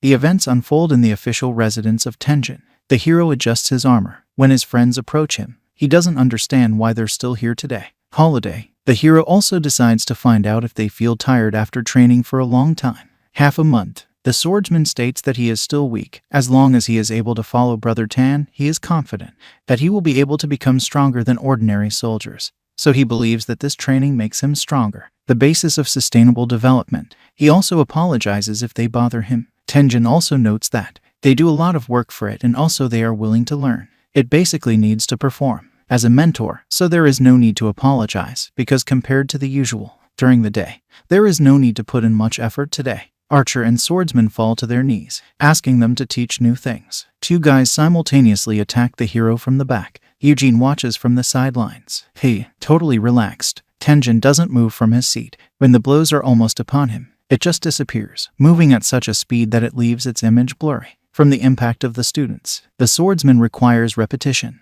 The guy carries out a series of strikes, but General Tang calmly evades all attacks, holding hands behind your back. He's completely relaxed. Even an archer's attack in flight doesn't take him by surprise. Half a day passes. The students were exhausted. It turns out that they couldn't touch the mentor for all this time, even though it was an unreal fight. They want to know how he trained his body. The hero claims that it was very painful training. As a child, he lived deep in the mountains and forests. He wanted to keep his body warm so that he wouldn't die from the cold on top of the mountain. So he gathered wood every day with his clothes torn because he didn't have any other clothes. With every day in the forest, his speed, strength, and reaction time were getting better and better. Eugene wonders inwardly because he never expected Brother Tang to live like this. The 2 students finally understand the secret of their mentor's power. The scientist is the same, notices to himself that his appearance is bright and elegant, but in fact he has a history of suffering and poverty. What Eugene and the others don't understand is all because of the light shadows, because of which Tenjin appeared. His clothes were torn and he was mercilessly beaten by him, a master, and this left scars on the body and, of course, a dark and terrible childhood. After moving into a cozy room and sitting down in the armchairs, Tenjin decides to ask if he knows Eugene anything about the situation in Tengmei. My brother tells me that the soldiers of Ning have left the city and Liang Kai is leading 20 units into the city to defend it, so they're at a dead end. The swordsman notices that he has heard that Liang Kai wanted to kill them, but now he won't be able to get out of it. Tengmei. Eugene notices that defending against the attack of Ning's soldiers has always been a problem. Liam family forces, but did not pose a threat to Liang Kai due to the fact that the king sent reinforcement, from which he received benefits in the form of fame, so the results double. The interlocutor notices that Liang Kai is very cunning, if this is the case. The scientist believes that the case, not even this guy, it's more like the Liang family head's plan. The swordsman understands that the Liang family wants to be the only one in power after all. Eugene's here. He draws attention to Tenjin, who didn't seem to be listening to them at all. Then a man bursts in with a report. He turns to General Tan, saying that Commander Den wants to see him. Tenjin even wonders what Deng Mai Yan wants. He orders me to let him in. Through. A few moments later, a battered soldier enters the room. Eugene laughs with the two guys, thinking that Commander Den was beaten up by someone or begged for money. The hero also smiles, asking if the subordinate looks like this because of their methods. Training sessions. Den drops to his knees. The situation changes in seconds. It turns out that they were attacked by the 8th and 9th Infantry units. The Corps and AIGA was apprehended by them. The laughter turns to surprise. The hero becomes serious. Tenjin decides to find out the details of how this happened. Commander Den narrates that this afternoon, the other leaders and he went out for a drink, and there they encountered the commanders of the 8th and the 9th Corps and their leaders. Since they are indestructible, they began to argue with them, but in the end, they did not agree with them. As a result, they were unable to defeat them, and AIGA is currently in their custody. The hero decides, find out who the leader of the 8th and 9th Infantry is. Eugene replies that if he is not mistaken, then Liang Yuan and Wu Lixing. They are both subordinates of the emperor. The scientist emphasizes that Liang Yuan is also a member of the Liang family. In Tenjin's head, it starts. A picture is emerging. Commander Deng says they said General Tang was promoted only because of his relationship with General Wu. As it is, he only relies on his appearance and doesn't have a lot of money. There were such qualities as they had. The hero just smiles at this, asking where these people are now. The subordinate says they should be at the bar. Then Tenjin asks him to take him away. There, Commander Den agrees, though he notices to himself that General Tenjin isn't smiling. Emits an evil aura. He gets a premonition that something is going to happen. The archer and swordsman want to go with Brother Tan, but Eugene stops them, stating that there will be. It was too dangerous, so the two of them should go to General Wu and tell him everything. Boys, they accept the order. At this time, a group of people continues to drink in a dilapidated bar from a fight. Among them are Aigia, who is there clearly not of her own volition, as shown by her displeased face and torn clothes. One of those present notices that she is still stubborn. The other one asks for help to this gentleman. The first one claims that the commander of their unit is just a dummy, so right now, he's so scared that he doesn't even dare show up. The crowd laughs at these words. Then Tenjin enters the bar, offering the guy to visit the brothel if they want to be served. A woman instead of hitting his boyfriends. One of those present clarifies who he is. The hero introduces himself, after which the interlocutor. He notices that this is a charming guy who is dating Wu Mei. His associates. They laugh, but Tenjin just grins. Then someone else intervenes, saying that Liang Yuan, going too far. Then the big man gets up from the table, asking who the hell he is to insult their leader. Behind. These are the words the goon is ready to destroy him with. The guy with the long tongue continues to provoke, pitching, going to him, and the hero also orders his people to stay in their places. Tenjin blocks the way of the terrible soldiers, asking them not to go too far, because they are all on the road. One side. The same person does not understand who is on the same side as the other person. The goon states that he's the second Chiliarch of the 8th Corps, so he can't even call him brother. Pretty boy. The hero also clarifies, unless a simple Chiliarch can talk to the head like this. Buildings. The big guy shouts that the guy is not the head of the Corps at all, but a piece of shit. It attacks the hero. Tenjin intercepts the huge palm of the opponent, taking it aside, and then with a light, he bends it with emotion. An unpleasant crunch from breaking bones spreads around the environment. Hero. But it doesn't stop there. He strikes the enemy's neck with his foot, breaking the bones. The big guy who falls to the floor. Everyone falls into a stupor from this, and the hero turns to the general, Liang, noticing that his subordinate didn't understand the rules, so he taught him something instead. Tenjin asks if General Liang has any objections. The latter orders his subordinates, beat up the guy. The same crowd pounces on the hero, wanting to kill. The first opponent tries, strike with a stool. The hero also breaks it with a kick, after which he grabs wooden ones, shrapnel from it, sticking it in the head of the attacker and offering enemies not to waste his time in vain. Attack him en masse. Soldiers grab their swords, attacking the hero in a crowd. The latter also dodges attacks, each of them, and then notices that it's his turn. In a few seconds, it lowers all opponents to their knees. He leans over one of them, telling them not to let him go. Blamed him for not taking pity on him, because he should blame the leader of his unit, who didn't teach them proper manners. As soon as all the attackers lose consciousness, Tenjin asks General Liang to return them to him, a person who belongs to him right now. Otherwise, he will have to invite General Wu also participate. At this point, Commander Den realizes that their leader is very strong. Here to the throat. Aigia put their swords up, telling everyone not to move. Guys, let's get 800 likes and I will release a new part. Chapter 1-48. The hero continues to put pressure on a couple of young people who took Aigia hostage. One of them still fails. His inner coward is revealed. The weapon drops from his hands to the floor, and the guy himself falls on the fifth point, asking for forgiveness and trembling with fear. Tenjin also notes that he's a useless fool. The hero also clarifies whether Captain Wu wants to try to kill his subordinate.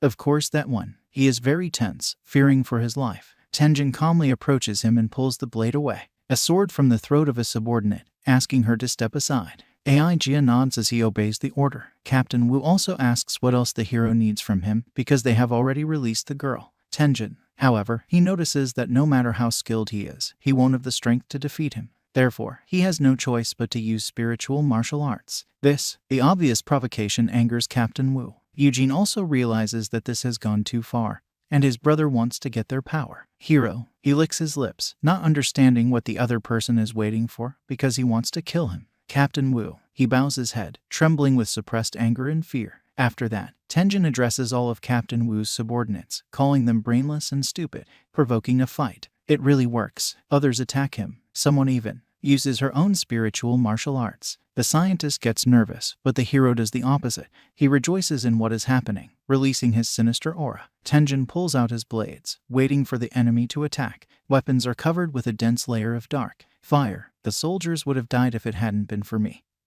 who arrived at the bar just in time for the meeting. Conflict resolution. Captain Wu immediately falls to his knees in front of the girl, telling her that General Tang killed a few of their people just because of small problems. Eugene chimes in, stating that Captain Wu is very good at lying, because in fact, they were the ones who accused General Tang.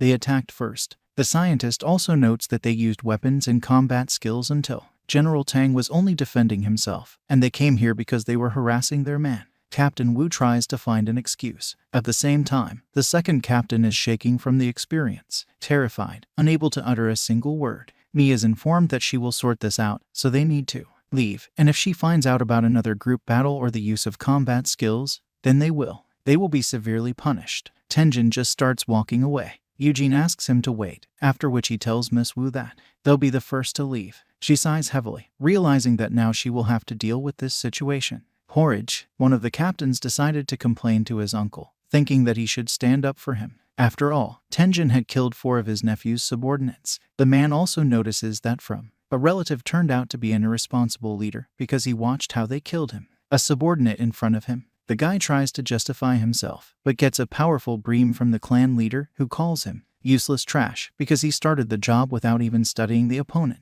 Thereafter, the man makes it clear to the relative that the position of general is approved by the king, and if Tenjin got to his position through connections, then this means that the officials were stupid to choose it. It sounds like an insult to the king. The guy admits that he was wrong, but he did not want to speak badly about the officials. The clan leader is the same. He notices that Tenjin is very cunning, and even that day he was very eloquent because he started blame him but put all the blame on his subordinate. The young captain thinks that this time, Tenjin decided to let him go. The man explains that the hero actually set a trap for them, because if he continued dealing with this murder case, he would definitely kill the captain. It turns out that he can't. Nothing to do with it or save the guy, because he can also be judged by defending a relative. The captain gets angry, claiming that he will call his brothers and they will finish him off. Chapter. Klana orders the guy to shut up, because he just finished talking about it, and he doesn't say anything. Continues. The man reminds that the captain belongs to the Liang family, and if this case comes up, that would affect their entire family, so he wouldn't let it destroy his family. Man, he says never to mention it again. The young man does not believe his ears, because it all sounds like the clan leader decided to just leave it as it is. The latter understands that it will be impossible to forget about it. Events take place in a military camp. Tenjin specifies whether there are any movements in the family. Eugene gives a negative answer, noting that the Liang family also does not want to do this. However, because it will not benefit anyone, he then notes that now the Liang family, he builds up his strength, and they don't want to be shaken by anything, but he asks his brother to be there. Be careful with the Liang family, because they can harm him from the shadows. The hero replies that he knows this. The scientist says that the mission this time was a huge success, so General Wu wanted to praise him. Tenjin sheaths his blades and goes to Mei. The girl declares that then the issue is resolved, since he knows exactly what needs to be done, so they don't have to do it. I need her father's help. The hero also notes that if it were not for the help of General Wu, General Liang with his attitude definitely wouldn't let this matter be resolved so easily, so the guy claims it's all thanks to Miss Wu. Mi notices that she doesn't dare accept the honor. Although her lips break into a smile at the praise, Tenjin clarifies that Miss Wu wouldn't have come here to tell him just that. Interviewee. He replies that she is not free enough to come to him for radium. They came to give his army's first assignment. The hero immediately asks what task is in question. Begins a short story on behalf of General Wu, as different countries are in a state of. After the war, the emperor sent a man to stop it. This person is the princess. Their mission is to go to the borders of Feng and make sure that the princess is safe. He arrived at Yan City. Tenjin decides to ask if there is a need to mobilize the whole army. An army to protect one person. The girl notes that the mobilization of an entire army. It shows how important this issue is for the country. And if the princess was injured, it would not be. Not only him, but the heads of everyone from the Wu family will also roll, so the mission this time is very important. The hero understands that he has been assigned a very important task. He doesn't even know what his name is. To support. When she's gone, he wonders what his position will be if he doesn't have her. They'll give you a promotion. Eugene assumes that Brother Tan will be able to manage when promoted. 2 or 3 armies. Tenjin notices that then he is not interested in it. Guy. He opens the doors, asking his subordinates if they are ready. After receiving a positive response, he orders everyone to set out. Looking at the map, Eugene realizes that they are going to Biguan, which is located not far from Feng Shui borders. After hearing this, the hero decides to ask how much his brother knows about Biguan. The scientist has just a general idea. Biguan is a small rural town located to the north. From the main Feng forces, the city manager is called Yinbu. Then Tenjin wants to know how much. It will take some time to reach Biguan. Eugene explains that they will have to pass through the city, Wan, Jian City and Chun City, so the journey to Biguan will take about 7 days. Then the hero asks his deputy to pass the order to everyone that they should speed up the pace. At the same time, in Biguan, the leader of the city, standing on the protective wall, thinks about when he will be able to leave this damned place. Then he sees the army approaching. After that, go to it. A subordinate runs up, saying that the capital has sent people and that this is the second army of the Wu family, the leader of which is called Tenjin, and their number is 500 units. The man is happy that they are here to accompany the princess. Tenjin meets at the gate with General Yin. The latter welcomes everyone, noting that he has been here for a long time. He had heard of General Tang's name, and now that he saw it, he was convinced that he was definitely very. They are courageous. The hero replies that the man is too polite. Eugene reports that they are. They have arrived to accompany the princess, so he is in a hurry to find out when she will arrive in Biguan. General Yin states that it will take approximately 2 days. Tenjin clings to the word roughly, deciding to clarify. Did the princess in the other capital not send people to inform them? The mayor says that they still have no information. The hero decides to wait 2 days and then deal with this issue. The interlocutor offers him to go inside because he has already prepared a place to live for him. When Tenjin is alone with his brother and begins to eat, he notices that Yinbu doesn't look like a normal person. Very good. Eugene says that Yinbu is quite unhappy because without the king's approval, he can't leave here, so he has to guard this place for the whole year, and he's here. It's been 10 years. Tenjin puts the chopsticks on the table, asking his brother to cook more meat and wine so that he can go and find Yinbu to have a drink. The scientist accepts the order. The hero comes to the house of Yinbu. The man is preparing his sword for battle when the guy enters the room. Tenjin puts a jug of wine and a plate of tea on the table, meat, offering a snack and a drink with it. General Yin doesn't understand why he's doing this. The man takes a bite of meat, then is going to drink wine from the thicket, but does not do it, asking if General Tang was checking him out, since they weren't allowed to drink in the camp. The hero pours it out, alcohol to himself, stating that he will drink to it first. Tenjin drinks the thicket, after which the interlocutor repeats after him, who, having emptied the container, he claims that this wine is really good, even though he hasn't drunk wine in 3 years. The hero is the same, decides that this time they will drink themselves to death. After drinking 2 bottles, General Yin reveals that he envies the fact that a drinking buddy works and, well, he hadn't been home in years. Tenjin doesn't understand why not send request to the king. Yinbu explains that he sends almost every month, but there is always no response. The man admits that at times he would like another country to attack, because then he would have been killed. He was relieved of his position, but he would still be worried about his own people. Pouring another bowl. However, Tenjin noticed that he is a really good general, so he offers to drink it down. Their sorrows. The interlocutor understands that this is very well said. In the morning, everyone is roused to their feet, announcing that the country's army has been spotted moving through the city, in the direction of the city, so all units need to prepare for defense. Bunyan sees that this army has the king's flag in the center, so it's probably the army defending the princess. A horseman comes forward from the army. He loudly announces his name and the purpose of the visit.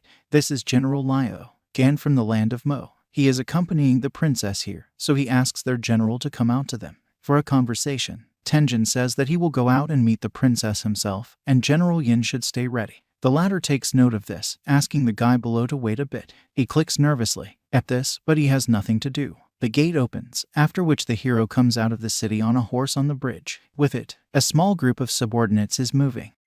He decides to find out who is standing in front of him. The hero explains that he is the commander of the 2nd Armies of the country of Feng, Tenjin. The interlocutor laughs at this, saying that he is only an army officer, leader, so it's obvious that Feng is losing the Ning War badly since they sent a pitiful one. The warlord will accompany the princess. The hero also claims that the army leader enough to keep the princess safe, and if they want to mobilize more, it will show that the Mo country does not want peace. The interlocutor states that this is blatant disrespect to the princess. Tenjin notices that respect for the princess is not expressed through his speech and, especially, not through its rehearsed lines. After that, it highlights that it can have many free time, but because of it, the hero cannot allow the princess to enter the city. The blonde man grits his teeth, but then gestures an order. Princess escort is moving forward. The cart stops in front of the hero, who blocks its path. 2 girls leading her and, dressed in knight's armor, they start a conversation with a dark-haired man. Tenjin decides to find out if it's okay. How does the princess feel when traveling? Security guards claim that the road was closed, tiring, so the princess is resting. The hero also asks to open the cart so that he can open it. Checked it out. The girls think this is a very bold act, because he does not have the right to do this, and this, insulting the princess. Tenjin also explains that he must make sure that there is a real princess, otherwise he wouldn't let them pass. The guard calls the guy very brave, and then draws a sword, demanding that I was leaving immediately. This action surprises the hero's subordinates, and the blonde who spoke before, this one with Tenjin, smiles during it. The archer draws the bowstring, preparing to fire a shot, and the swordsman draws his sword, preparing to start battle. The hero calls them to stop with a hand gesture. He insists on seeing the princess. This angers her, but a voice from the cart asks Xiao Ming to step back, because if that's what he wants, then let him check it out. The princess emphasizes that no one wants to become an enemy of the royal family, so they definitely won't hurt her. Tenjin recognizes this voice. The guard puts her sword back in its scabbard, stating that the guy will regret it. The latter bows his head, saying that he is convinced that the princess in the cart. The hero orders his men to accompany the princess, after which he thanks the blonde for helping to accompany the royal highness. He replies that it's not worth it. The blonde man pulls out his spear, pointing it at the other man. He offers to fight once fate had brought them together here. The hero shakes his head. The guy takes it so that Tenjin was afraid of a fight with him, but he explains that they are from different countries, so if there was an accident, it would affect the relations between their countries, which it could lead to war. The blonde man doesn't understand how some pathetic Chiliarch dares to be so arrogant. He smiles sharply. Subordinates ask the hero to pay attention to the interlocutor. The rider raises the spear over the ground, head first, ready to strike, and not understanding how the other dared twist his words. He wants teach him doom today. And in his mind's eye, no one will believe the pathetic hierarch, and it wouldn't change anything if he killed him. But the blonde's hopes were being dashed before his eyes. Blade. His spear cracks and then breaks before it hits. Those present do not understand how the general's blade could have broken, because Tenjin did not even know what to do. He moved. Only Eugene realizes that Brother Tang has used his trick. The hero also notices that even the blonde's weapon doesn't want war, and then he says goodbye to it. The guy doesn't believe in what was happening, because he hadn't even noticed what had happened. It starts analyzing what happened in my head. The blonde man is aware that he feels a slight squeezing sensation, which it comes from a dark-haired man, but he's just a pathetic Chiliarch. The guy realizes that he doesn't even have evidence against him. When Tenjin enters the city, the bridge rises. General Yin immediately asks if everything is in order. I'm fine with it. The hero assures that everything is fine. Eugene also realizes that if they had started a battle, it would ruin their plans and cause a lot of trouble, and if he wasn't mistaken, Brother Tang decided not to waste any time on it, as he wouldn't be able to absorb it now. But Brother Tang used a shadow clone, meaning he used some spiritual energy to make the clone's body. It wasn't real. When the shadow and the halberd touched each other, Brother Tang used his power on it, thereby causing it to crack. The scientist notices that his brother is very strong, since he needs to manage to fix this awkward situation, although it was expected from the person on whom equals Eugene. Tenjin informs that he has to accompany the princess back, so he sets off immediately. Yinbu had hoped that this day would never come, but he wondered when. They will meet again next time. The hero also notices that if fate allows, they will meet again, and he also wants Brother Yin to go back to his city so they can have another drink. General, Yin asks Brother Tang to be careful on the road and take care of himself. The guy asks for the same thing. Your friend. After a while, Tenjin asks Eugene to go ahead and tell Guyu and the others to. We stopped for a rest stop. The scientist accepts the order, and after a few minutes, the squad does. A bus stop. The princess asks Xiaoming when they will reach the next city. Girl reports that it's late afternoon. The hero doesn't understand why this voice sounds so familiar. His thoughts are torn out by the security guard, saying that the princess wants to ask him something. Tenjin approaches the carriage, stating that her subordinate is here and asking what the princess orders are for him. She also asks if he can go out and take a break. This request introduces the hero to confusion. Seeing this, Xiaoming explains that the princess has been in the carriage all this time, not daring to leave her. Tenjin does not understand these words, mockingly emphasizing that there were no monsters outside. The girl asks General Tang to watch his words in front of the princess. The guy states that if the princess wants to, then she can go out and take a break. Even if the monsters are really bad, they will appear. Her subordinate will deal with them. The royal person gets out of the carriage. Tenjin freezes from what is happening. The pupils of his eyes narrow in disbelief. The first person to notice something is Xiaoming, who asks what's wrong. Hero. He also asks if Shui Jing is standing in front of him. The princess doesn't understand the question. In that, the moment something goes off in the guy's head, the guard is trying to figure out if General Tan is okay. The same one asks why she. That's what I did to him. It is controlled for a few moments by the spirit that controls it. He asks questions. Why did she betray him? Why did she hurt him? Are all these vows really true? They were lies. The princess doesn't understand what's going on with Chiliarch Tan. Xiaoming stands between the princess and the hero, telling him not to come any closer. At that time, Eugene walks through the crowd, wanting to know what happened. Chapter 1-56. Tenjin tries to resist the power of the spirit, but he can't do it. Eugene the First realizes that General Tang has become possessed, so he orders the others to quickly stop. His subordinates attack the hero. The spirit screams that he will definitely kill her, but the next moment it turns out that he is not going to kill her. It is located in the subconscious. Tenjin turns up behind him, telling him that this has already happened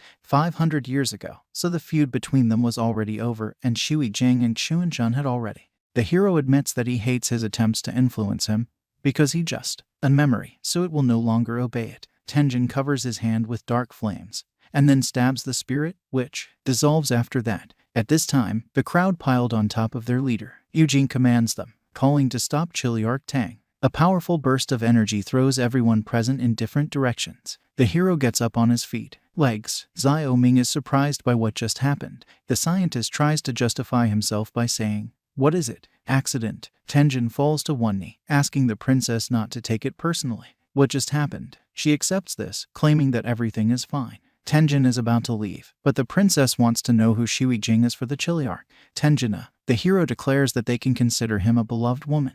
The squad gets to the city. Tenjin gives out instructions. 4 of them he orders to take the men and keep an eye on the north, south, west, and east while Aijia protects the princess. Eugene tells him that Mr. Li wants to see him. When the subordinates leave, the hero decides, ask your brother if he knows the reason. He gives a negative answer. After visiting Mr. Li, Tenjin immediately gets down to business. It turns out that the man, he has prepared a banquet to be held tonight, so he wonders if he will come. Princess. The hero notices that she is currently resting after the road, so she will not be able to attend his banquet. The man gets upset about this, asking if he will come then. General Tang. It is clear that the guy wants to refuse, but Eugene intervenes, stating that Chiliarch Tang will be there today. Mr. Li declares that they will celebrate his arrival. After that, he leaves, and Tenjin immediately. He asks who allowed his brother to answer for him. Eugene explains that although the rank is urban, Brother Tang should be present. There's no need to insult him. The hero accepts these words, deciding that it is worth seeing this banquet.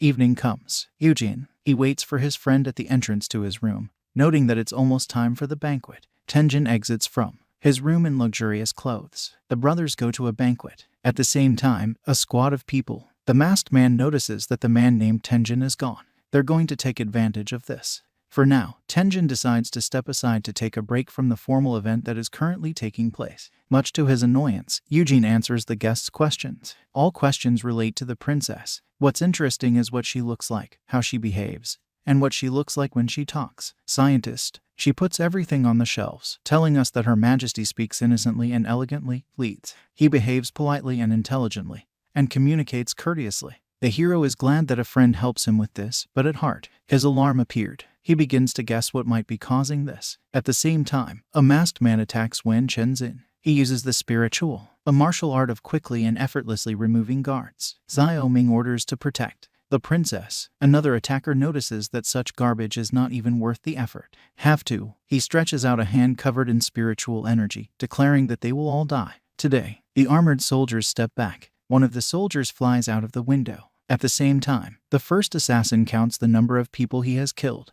There are already more than 6 of them. He snaps back at his friend, noticing that they are all having fun while he was restraining them all this time using spiritual energy. Jumped out from the window, he replies that all this is nonsense, because he can kill in the next mission. The first one claims it's so easy that it's like slicing vegetables. Here the swordsman attacks one arrogant fool. He approaches him from behind, intending to stick a sword in my back. The second assassin rushes to the aid of a friend. Using energy control, he manages to come to the aid of a colleague in time. A powerful blow with a knee in the gut. He sends the subordinate Tenjin a dozen meters back. From the guy's mouth, blood starts spurting, and he tries to get up from his knees. The assassin slowly approaches him, noticing that the enemy is still able to move under him. That kind of pressure, so it's pretty good for a commander of 1,000. After that, the killer. He raises his sword over his head, saying that the bad thing is that he is following the wrong leader. The swordsman already has. There is no strength to resist. But the attacker's attack is taken on the block by the hero, who is on time. Appeared. The assassin is surprised that a Tenjin can use shadow movement.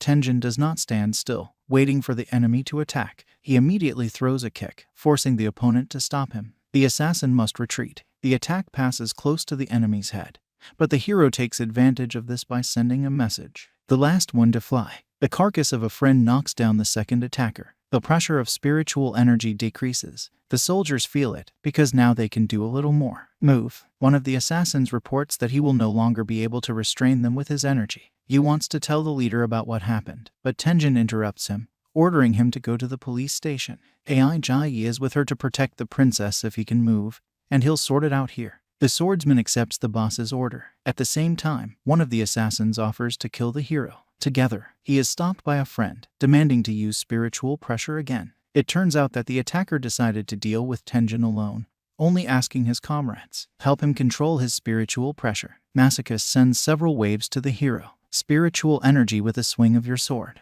Tenjin calmly passes through the wave, closing in on the enemy. Their collision is carried around the world. Kill with the clang of weapons touching. The killer slides backward, slowing down the force of the impact. With your feet and a sword stuck in the ground. He admits that he underestimated the hero because he stayed just as agile, so it will let him see his trump card. The attacker uses Win clones, creating multiple doppelgangers. Tenjin has 6 enemies to kill. He realizes that he will have to kill everyone. 6 clones, but his first attack fails to reach its target. This is becoming a problem. After all these clones are just shadows, and he doesn't have time for this, so he decides to take the risk. The hero sticks his blades into the ground, from which dark flames emanate, simply provoking the enemy to attack. The latter perceives this as a sign of the enemy's surrender, so he plunges into them. Tenjin shows his weapon, saying that he doesn't care if he surrenders or not. It scares the guards. The hero also grabs the enemy's weapon, starting to pull it out of his body. It envelops him. Dark flames, and a smile appears on the face, which terrifies even experienced warriors. Kuyu receives a powerful punch to the face, which causes him to fall to one knee. Aijia strongly. She's worried about her friend, even though she's also hurt. The swordsman declares that he will not let the enemy get close to the princess, even if it costs him his life. The girl also notes that the enemy is too strong, and they are no match for him, so they need to stall for time and wait for their brother. Tana. The killer says he's had enough fun with them, so it's time to get it over with. By this, it releases its spiritual power, covering the body with armor. Xiao Ming suggests attacking everyone. Together, they must stop him. The enemy declares that they will not allow them to meet with death. At the same time, outside, Tenjin impales himself on the enemy's sword, gradually approaching him. The opponent thinks that the guy is just impatient to commit suicide.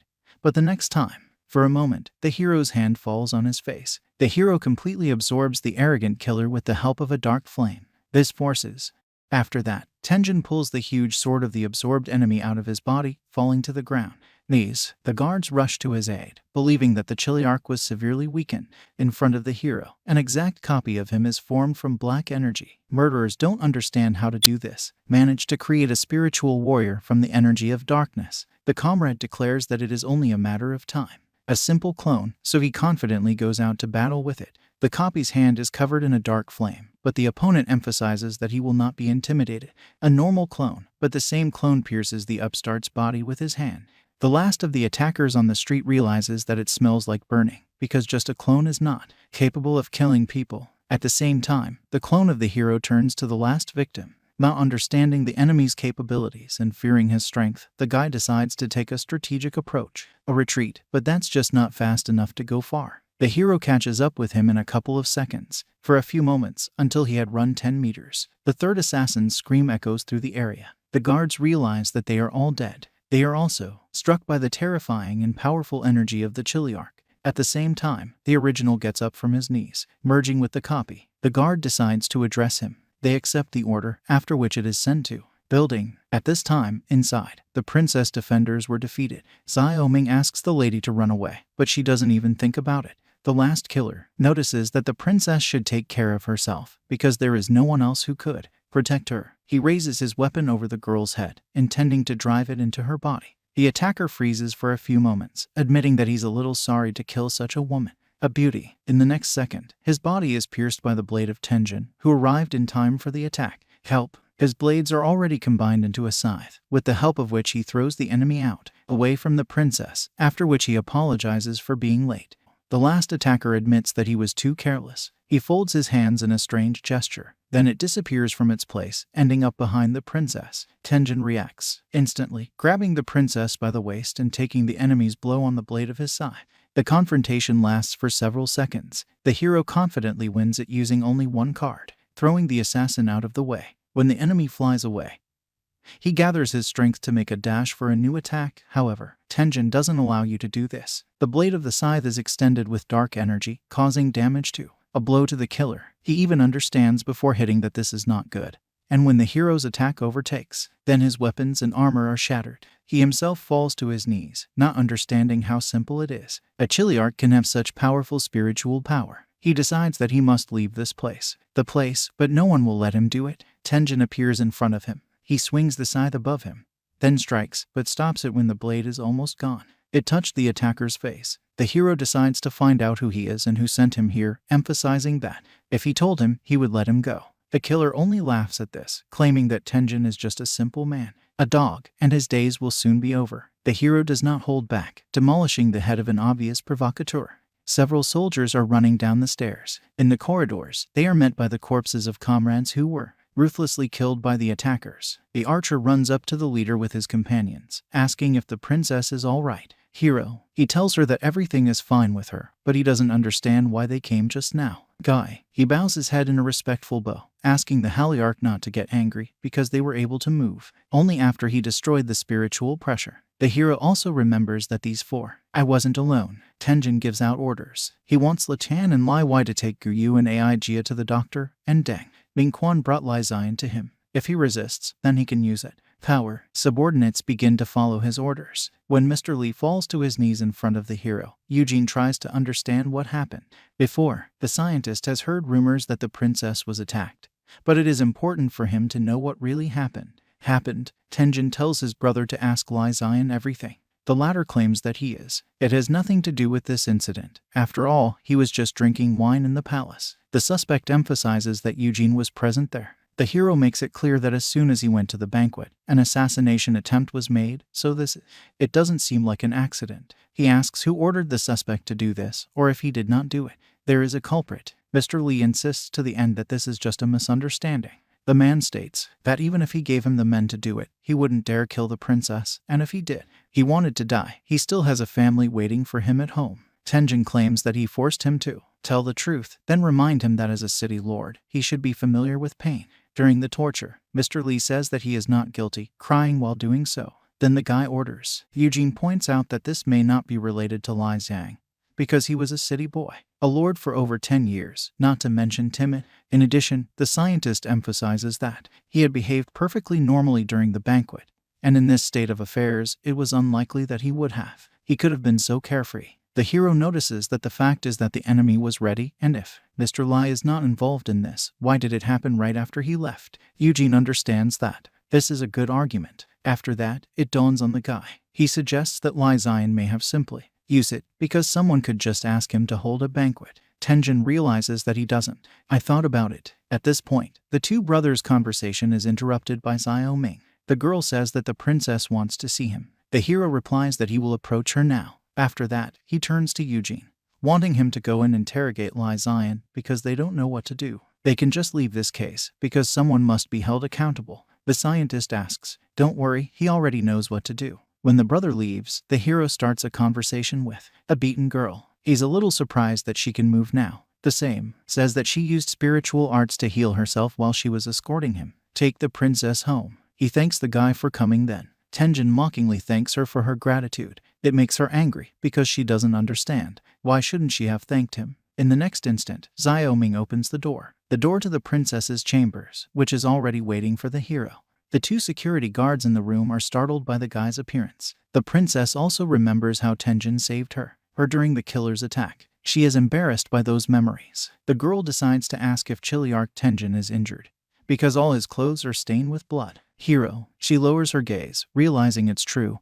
and then he thanks her for bothering him, telling him he's fine. Tenjin notices that he should go and freshen up, after which he asks the princess not to worry, considering that there will be no accidents today. The other person stutters in mid-sentence, not knowing how to ask for something important. The guy decides to find out if the princess wants anything. The latter clarifies whether it can stay the night here. This is a little confusing for the hero, but he quickly comes to his senses. Tenjin states that he will immediately go and change his clothes, after which he will protect her. Being outside the door, the girl thanks Chiliarch Tenjin for this, and he notes that he is not here. Nothing special. After that, he takes his leave. After a while, the hero is already at the entrance to the princess's chambers, guarding her. I changed my clothes and washed. He is approached by Eugene, who tells him that they have just met. The interrogation ended, and it turned out that Lai Zion was actually being used. Tenjin decides to find out what his brother means. The same one explains that today's banquet wasn't Li's idea, Zion, and someone asked him to do it. This person is a merchant passing by. Cities of Van. That merchant said he wanted to see the princess, so he paid Lai Zhang for holding a banquet. The scientist thinks they plan to strike there. Eugene notices that he has already sent people to find the merchant's location, but he has already escaped. The hero shares his thoughts. He realizes that the reason for killing the princess is to stop conclusion of a truce between the Ning and Mo countries. This leads him to believe that in the palace there were rats. Tenjin decides to ask his brother if the assassins arrived because of the rat's order. Then, who is this person? Eugene doesn't know the answer because anyone can be a mole. Exclude not even the 4 powerful families from Fang country. The hero thinks for a few seconds. After a few moments, he says that this case is not something they can handle, so all they need to do is take care of it. What you need to do is protect the princess. Tenjin understands that Lai Zion will not be able to escape from responsibility, so what they need to do is get him to the palace. Hero, he tells her that he will protect the princess tonight, and that his brother will help her deal with the others. Eugene makes this decision. Left alone, the hero reflects on the situation. He remembers what the Fang army suffered. Great losses fighting against the Ning troops. He understands what is behind all this, and the appearance of the rats must have a reason. Tenjin notices to himself that it is not profitable for Fang to stop this war, however, may be just the tip of a huge conspiracy. The hero is important to understand who they are like this and what is their ultimate goal. Then the sound of a door opening echoes down the hall. The princess looks out of the room, addressing the guard. Tenjin decides to ask why she is still awake. The girl comes out, handing him a blanket and saying that it was cold tonight, so she brought him something to hide in. Tenjin thanks the princess, but the princess says that it's not worth it. There is an awkward pause when they are being held back. Our eyes collide. The girl wishes him a good night as she goes to her chambers. Hero. The guy sits down on the floor, covering himself with a blanket, a representative of the fair sex. He leans on the other side of the wall, pressing his fist to his heart. On her face appears a good-natured smile. The night passes quickly. Tenjin wakes up to the sun shining in his eyes. She folds the blanket carefully as she goes about her business. Eugene is already on his feet. He's a little surprised to see his brother. The hero immediately asks what. Did they sleep all last night? And are they still investigating the murderers who attacked yesterday? The scientist admits that they did not sleep, but they did not find anything.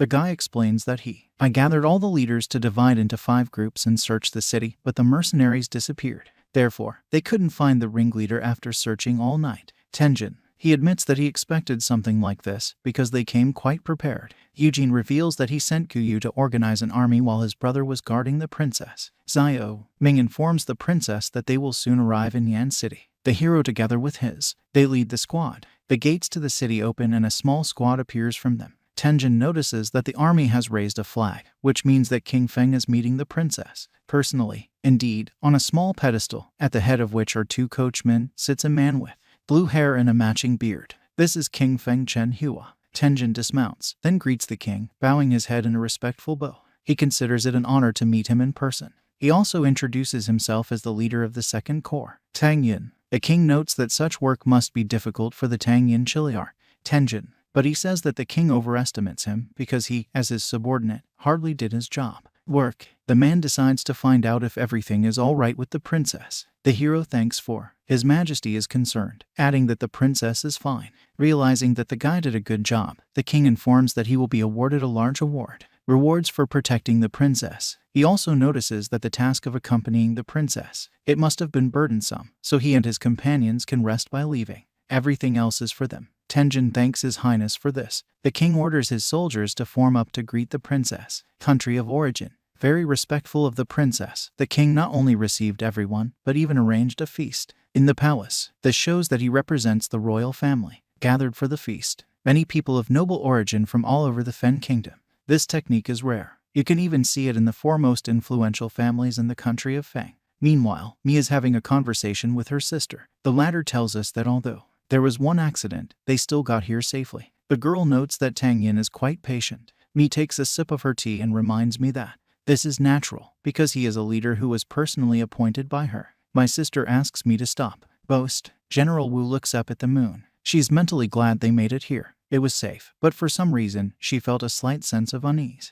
The Feng bigwigs meeting begins. The head of Wu suggests raising the Chiliarch to the rank of General Zhengxi and give him the ability to manage 3 armies. He opposes this idea. The head of the Liang family, claiming that Tang Yin is still young and unable to handle this situation. A duty and definitely not suitable for being a Zhengxi general. King. He notices that they can't judge him solely by his age. The head of state declares that I've already made my decision. Chiliarch Tang Yin will be promoted to General Zhengxi because he can't do something else, so Assistant Liang can stop. The head of the Liang family decides to nominate another suggestion that is much better. He recommends changing the name slightly. This, immediately annoying the head of the Wu family. The man with the blue curls keeps talking. This country is in the Tanyuan region from the Pingyuan district is often attacked and harassed by the Morphe gang. In the last time their forces are not there enough to hold off the onslaught of the enemy, causing their country to suffer big losses. The head of Liang proposes to assign the rank of General Zhengxi to Chiliarch Tang Yin, and if they send him to that region, General Tang Yin will definitely be able to stabilize him there. Their position. Chief Wu intervenes, noting that General Tang Yin has a rare talent, and if they will place it there, it is equivalent to burying talent. Chapter Zhang addresses this argument against the interlocutor, clarifying whether Wu Zhang considers his northern region useless or can.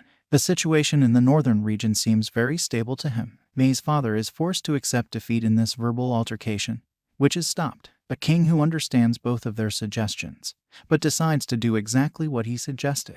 Head of Liang, announcing that today he will order the appointment of Tenjin to Pingyuan County, conferring on him the rank of General Zhengxi. A man with blue curls makes excuses to Wu. Zhang is saying that he is not going against him, but simply that he is doing everything possible for the sake of his country. Head Wu states that Assistant Liang's actions make him really admire her. That, however, he notices that the other person is flattering him. The king notices that Tang Yin's position has been determined. However, at the moment, it's already quite late, so he suggests we leave it at that. Meeting. Wu Zhang is not happy with the results of this meeting, unlike the head of Liang. Coming home, head of Wu, seething with anger, because all his efforts invested in Tang Yin have gone to waste. Daughters try it. Calm. Mei asks him not to worry, because it may affect his health. Man, he sits down in a chair. And while the younger sister gives her father tea, the older sister guesses that the old one is a good girl. The fox had thought of this whole plan to separate his father and Tang Yin. Guys, subscribe to the channel and let's get 500 likes and I will release a new part.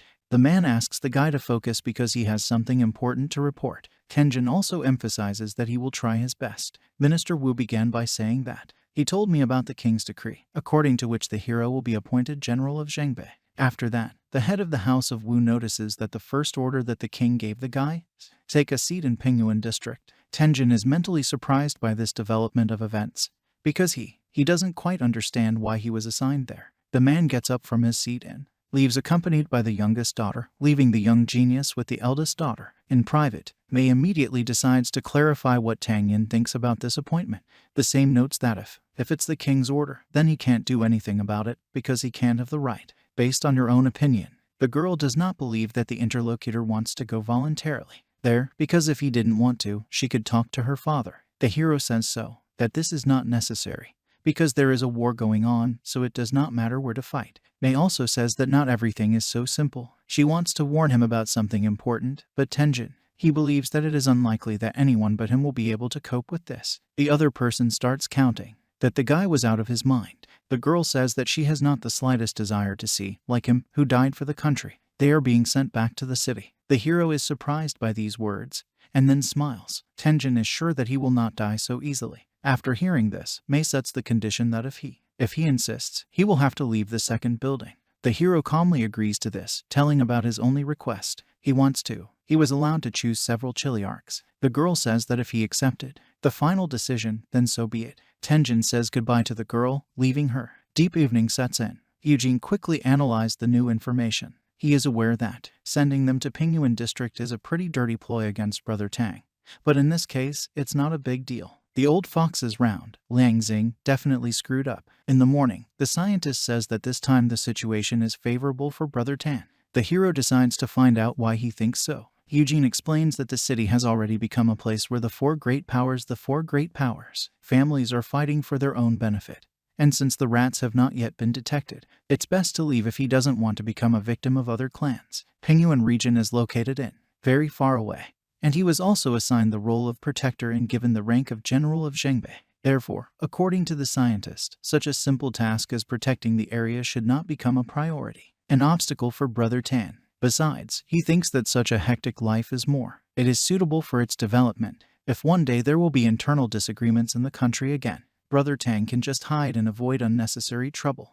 The interlocutor emphasizes that the conditions there are really harsh, so they should also be wary of Morpheus gang. Hero, however, he points out that he definitely wouldn't want to go there if it was peaceful place. Just then, someone calls Tang Yin from outside the house. Outside the house, Tenjin runs into his subordinates. It doesn't understand why each of them looks very sad. He points out that each of them should already know that her job needs to be completed. They are positioned in the Pingyuan area. Tang Yin says that on this trip to Pingyuan district, the second corps will stay here, and the leader of the first corps will also be replaced. He asks if anyone is ready to follow him, with the caveat that he never forces. The archer and swordsman are the first to agree that helped the hero in a recent battle with an enemy general. Eugene notes to himself that it's a pretty good decision to take them with you, because they are loyal to him. 4 new recruits are also ready to follow him, but experienced soldiers are in no hurry to answer, clearly doubting such a decision. Tenjin, noticing their mood, says that there is no need for them to force themselves, since all of them are in the same mood. The families are in Yang City, so it would be too cruel to ask them to follow him. Hero, he claims that they all have different responsibilities, but that they have made a big contribution in his eyes, and he, very grateful and hope that everyone succeeds after he leaves. One of the men says he's organizing a feast later, and today he's offering to have a drink with friends. Noticing that people are still gloomy, Tang Yin states that he is going to Pingyuan for a position,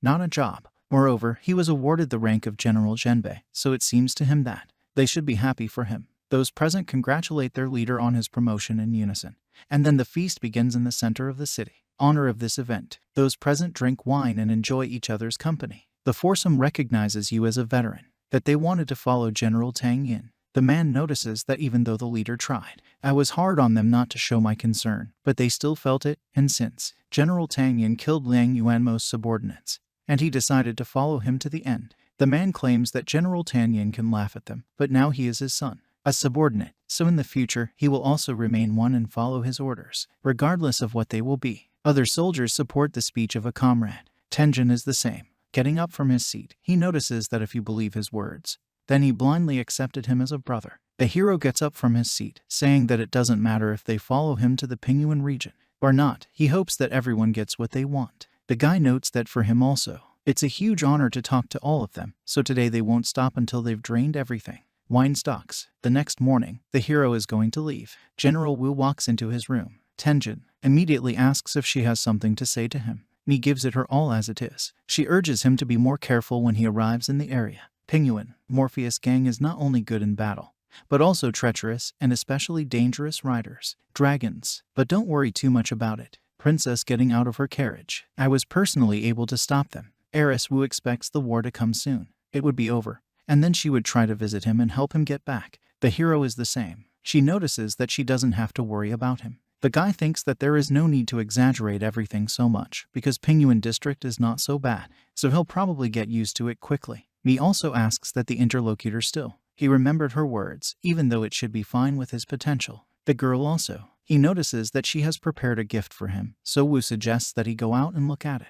The hero is a little surprised by the mystery of the gift that they want to give him. By this, the gift is a horse. Mei tells me that the horse's name is Zhu Yang, and that it is a thoroughbred steed of Wulong, and she bought it in Mo country 2 years ago. She notes that the guy will need it more than her, so how he's going to Pingyuan district. The hero thanks the interlocutor for such care. The girl is the same. It's amazing that the other person is still so polite to her. The girl abruptly hugs the hero, saying that he should not die. It is clear that she is sincere. She wants him to return safely to her. Tears are running down her cheeks. He declares that they will meet again soon, and before that, they will not be able to meet again. But he must live. A gust of wind blows a girl's hair in the wind. Tenjin still strokes her long hair. He tries to calm her down, even though it's obvious that he's doing it clumsily and hesitantly. His hands are shaking with excitement. The next morning, the sky was clear. Tang Yin was already about to head to Pingyuan district. Then he was followed by 6 chosen chiliarchs and some soldiers. There were a lot of people, those who saw him off. Almost all of them were from the second building. Only Wu Mei didn't show up. Tang Yin felt a little disappointed. He wished he hadn't. I managed to say goodbye to Yin Ru. All the soldiers asked the general to take care of himself and wished him a happy journey with tears in their eyes. Tenjin did not understand why they were all crying, because he was not going to die at all, and if he allows it, they will meet again. Eugene points out that after stopping at Shun, they will reach the city tomorrow afternoon. Pingyuan County, however, there are no villages nearby to make a stopover. The scientist decides, find out if Brother Tang rejected Yu He's personal invitation. After all, if this is the case, then he definitely will be hostile to him. Tenjin says that as a high-ranking official in Tian District, all he does is, he amuses himself, and he has never been interested in what is happening in the territory of his power. The hero thinks they must be the person who used connections to get it, the place he's at now, and he doesn't think there's any need to worry about it. Then he notices that it's starting to get dark, so the hero decides to find a spacious place along the way and set up camp to spend the night. Then someone stops Tang Yin's group. 2 big men who are very similar to each other claim that all these trees were planted by them, and this road is paved by them, so if they want to pass, they have to pay. Brothers, they offer to leave half of the riches of travelers, and then they will miss them, and if they do not have enough money, they will not be able to do it. If they dare to be bold, they will die. The swordsman is about to draw his sword, not understanding how they had the guts to even think about it. Robbing the army. Tang Yin stops the subordinate. The hero recognizes the twin brothers in owners of the road. He decides to find out why they are stealing and if they know who he is. One of the brothers says that Tom should not worry. They believe that their interlocutor, just one of those people who just dresses beautifully, but they still ask who he is. You think so? Tenjin introduces himself as the newly appointed general of Pingyuan district. He pulls out his own blades and breaks into battle under Eugene's surprised gaze. It quickly turns out to be next to one of the brothers, then strikes with a blade. The enemy manages to react by substituting. The handcuff is under attack. The guy breaks the distance, mentally noticing that the speed of manifestation and the strength of his spirit, pretty good, so the opponent should be at least at the origin level. Souls. Twin brothers cover their bodies with spiritual armor. One of them says that the spiritual art is pretty good, but his morals are too low. What is he talking about? Can judge after seeing a dastardly attack. Tang Yin covers his body with armor, startled that the 2 robbers dared to say something to him about morals. Moreover, they must have heard words that all means are good in war. Their weapons collide, causing a flash of light. Both the brothers want to kill General Tang Yin. The battle begins. The hero confronts 2 strong opponents at once. It combines its own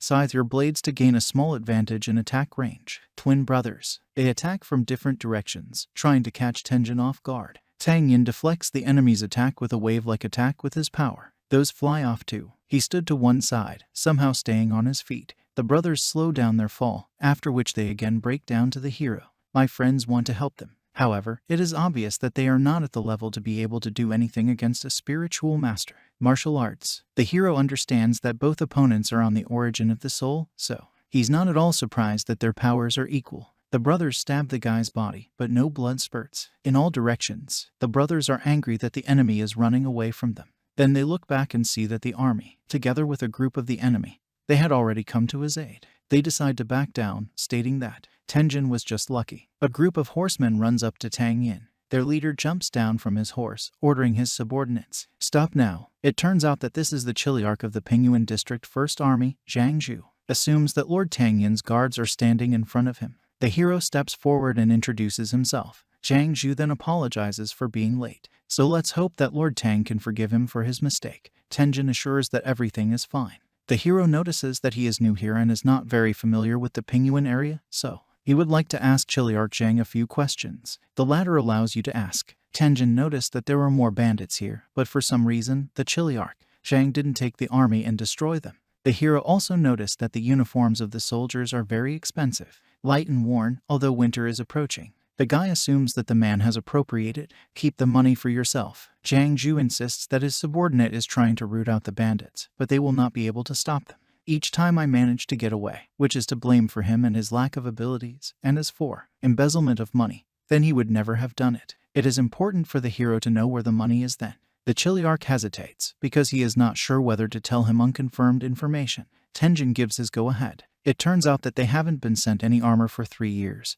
And even food is almost non-existent. That remained. They survived only thanks to donations from local residents. The hero decides, take an army and go to Shun to demand money immediately. Chiliarch Zhang doubts whether this is acceptable in their position. The guy points out that if he dares mention this word in his presence, then he will make it so that it will roll on the floor. Chapter 1-74. A plump man watches as a beautiful girl prepares to please him. He asks her how long it will take her to prepare. A representative of the fair sex, pulling out. She puts her hair clip on the table and laughs and asks if he thinks she wants to run away. At this time, the army led by Tenjin is trying to enter the city. The guard tells them that if you have, General Tang Yin doesn't have a document or letter, so they can't let him enter the city. The hero is the same, claims that he needs to find Lord Yu to formally resolve the matter. Tang Yin, this situation is starting to get annoying, so he warns that if the guard continues, he will not be able to stop himself. If you don't, then he'll deal with it. The guy also thinks that General Tang Yin knows a lot about himself. You think so? After that, Tenjin orders Guyu to get the guy out of the way and execute him. At this time, the beauty, who has already prepared herself for an intimate relationship with a man, decides. He asked why Lord Yu was so blank today. The guard also believes that General Tang Yin has no right to kill him. Tenjin is the same. Declares that if any of them dare to stop him, he will also kill him. The swordsman demolishes the head of the arrogant boy, and the rest of the guards in fear make way for the army. The hero. After some time, the hero together with Eugene gets to the official residence. The assistant to the mayor informs that the latter is currently resting. In addition, it notices that Lord Tang Yin can't barge in like that, even if he wants to meet the Lord. He asks the guy to at least let him log in first to report it.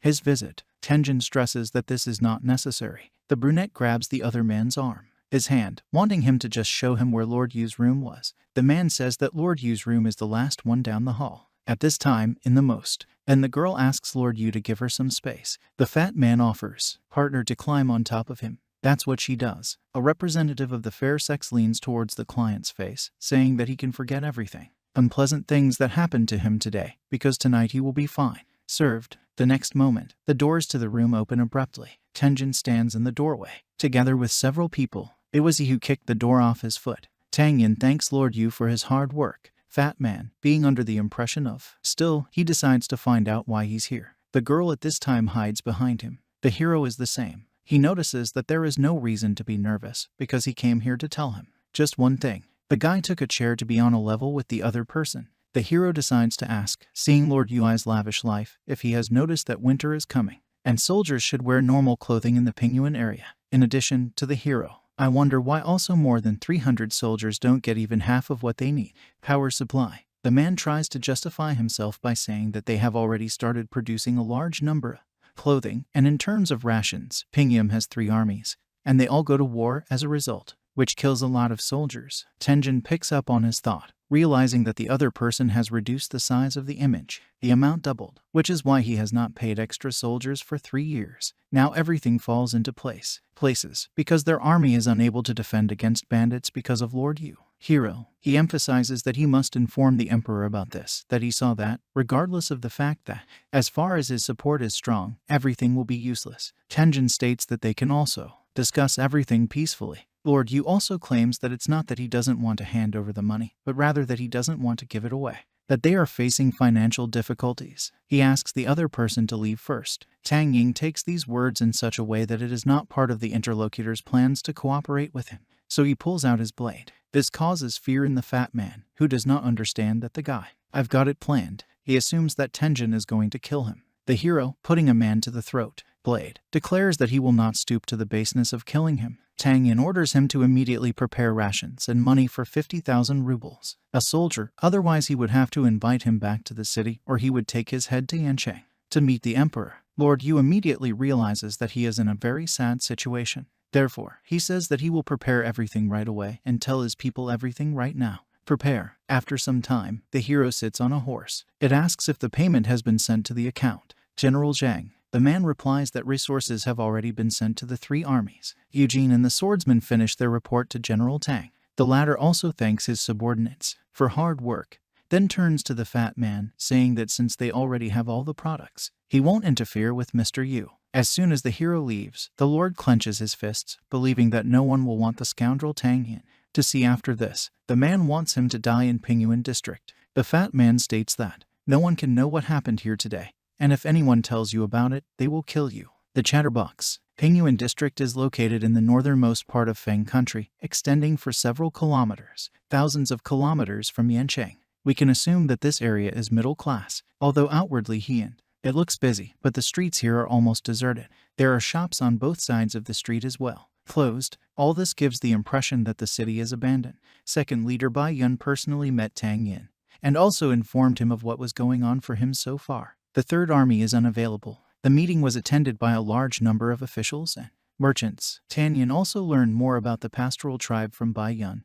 Just as Wu Mei had said, thieves and Morpheus gang took over and ran most of the cities. Bay City is one of the most popular cities in the world, the largest bandit cities. There are many strong people here, not only disagreements in the army. They are the reason why Pingyuan lost in wars. Tang Yin ordered his men to set up camp. He also said that he will submit a request for placement 2 armies in the Pingyuan area and wrote a petition to the emperor about it. Of course, before, the letter was handed over to the emperor and placed in Wu Mei's hands for review. After some time, then she sent out a response, trying to notify each city that the recruitment of soldiers was underway. Everything was excellent. Sure enough, as an official, Tang Yin lived in a feudal manner. The territory was huge. Since he had no family, Tang Yin allowed Eugene and the rest of the leaders to live there. This made communication easier. A conversation begins between several people. One notices that they have a strong enemy. The Pingyuan area is already in chaos, and they should eliminate groups of bandits. The interlocutor replies that his subordinate will pass on the order. The hero notices that the guy looks bad, so he suggests putting it off for later. That the same person says that this is true, but the leaders of these bandits are called Shanggu and Yuan Wu and Shan Jiguan, Yuan Biao. These are 2 of the 4 Shanguan brothers, people who always give everything they have. Their name is Shanggong Yuanji. And there are also 2 older brothers. The oldest brother, Shangguan Yuanji's brother, is the most famous and well-to-do person, despite the fact that the nature of his abilities, he was outstanding. Pingyuan district soldiers have a hard life, and the older brother donated money and food to them without asking for a reward, so he got the trust of most people. The second big brother is Shangguan Yuanrang, and he is the most mysterious of the 4. They say that he has a strong physique, has a talent for the art of materialization, and conducts more time on the battlefields than the rest of the experts, but still not once lost. His cultivation had reached an unimaginable level. The third and fourth brothers, Shangguan Yuanwu and Shangguan Yuanbao, are twins. They have been restless since childhood. These guys have been in many dangerous situations and become robbers, but they rarely kill their victims. All they care about is robbing the merchants, and they only take half of it. To myself, Tenjin suggests that the older brother, Shangguan, is engaged in supplying a huge amount of food for the army, and the third and fourth are ordinary bandits, which is strange. Eugene, he understands that this is really very unusual. The hero also notes that this is a sponsorship. Shangguan Yuanji is on credit, so they can't allow this kind of behavior from Shangguan Yuanwu and Shangguan Yuan Thao. The subordinate asks to be allowed to express his opinion, if Lord Tang doesn't mind. At this time, Tang Yun's group reviews the equipment, recognizing that it looks very expensive. A young boy asks the leader to take a look at a horse from Basie City. Hero with a jump. It turns out to be an animal, mentally noticing that it is more than a horse from the country of Fen. After Tang Yun gets off the horse, the subordinate asks him to pay attention to the armor and weapons. The hero comes up and picks up the helmet. He immediately notices that it is made of pure steel, and it's pretty solid, too. It is unlikely to be able to break through or break it without using spiritual weapons. Then Tang Yun abruptly lets go of the head guard. A thing with a loud sound falls to the ground. The hero immediately asks Chiliarch Bai whether it will be difficult for soldiers to wear such clothes. Interlocutor admits that it will be difficult because they usually wear light uniforms. Enter a conversation. One of Tang Yun's loyal men interrupts. He believes that the soldiers will not be able to move in these conditions. The armor. Bai understands that the brutes who wear this heavy armor never leave their own horses, so they don't need to walk. Tenjin notes that such armor is not worth it. Use it, so it calls for putting it back in its place. Then he asks his subordinates to come over to him because he has something to say. The hero notes that while they have postponed this case, the problem with the bandits should be solved. After all, no matter who they are, he will not allow such behavior on his territory. He decides that they need to choose the best warriors from the 1st and 2nd armies to be ready tomorrow morning. Move to the enemy base. Subordinates accept the order. Tang Yun lets everyone go. Rest, but reminds them not to forget to prepare thoroughly. When the subordinates leave, the two brothers are left alone, and the scientist decides to ask what is tomorrow. Brother Tan will wear it. The latter decides to find out the opinion of a friend on this issue. Eugene explains that these two are masters of the art of war, so the best plan would be replace them both and then catch them without killing them. It is important that Shangguan Yunji is considered good, a politician, and they're missing someone like him in the political department. He thinks they can use the two younger brothers to capture Shangguan Yuanji. That sounds incredible, but Brother Tang is quite capable of it, and he believes that Yuanzi will want to follow his brother. Tenjin decides to act on this plan. Eugene, on the other hand, makes a mental note that his strong point is to create plans and strategies and follow them, but he is not so strong in politics, and this way, he will be able to relieve himself of some responsibilities. The next morning, the hero tells the plan to his subordinates. On collects them from a the stone on which he lays out the map. He will lead Chiliarch Gu, Chiliarch Lai, and part of the army. They will rise up and lure the Shangguan brothers. Subsequently, Chiliarch Shang and his troops immediately. They'll come up and attack them. It indicates where everyone, with the exception of Chiliarch Shang, will be waiting to set up an ambush. The hero decides to find out the opinion of Chiliarch Bai. The same one expresses doubts. According to this plan, considering that Lord Tang Yin is the commander, so should not be exposed to danger is so easy. It turns out that the young boy wants to replace Tenjin in the plan, because he knows both brothers. Shangguan is like 5 fingers, so it will be easier for him to become a bait for them. Eugene thinks that this is a good idea.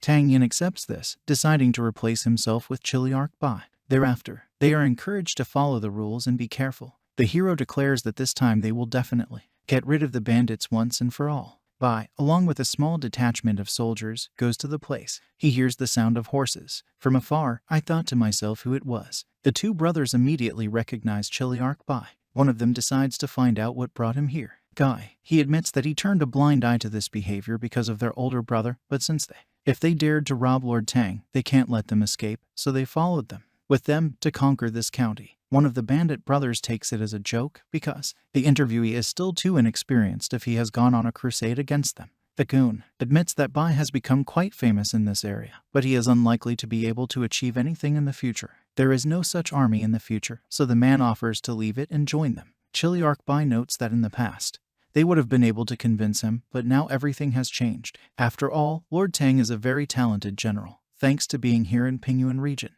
it is being transformed, so instead he wants to advise you to give up the life of a gangster.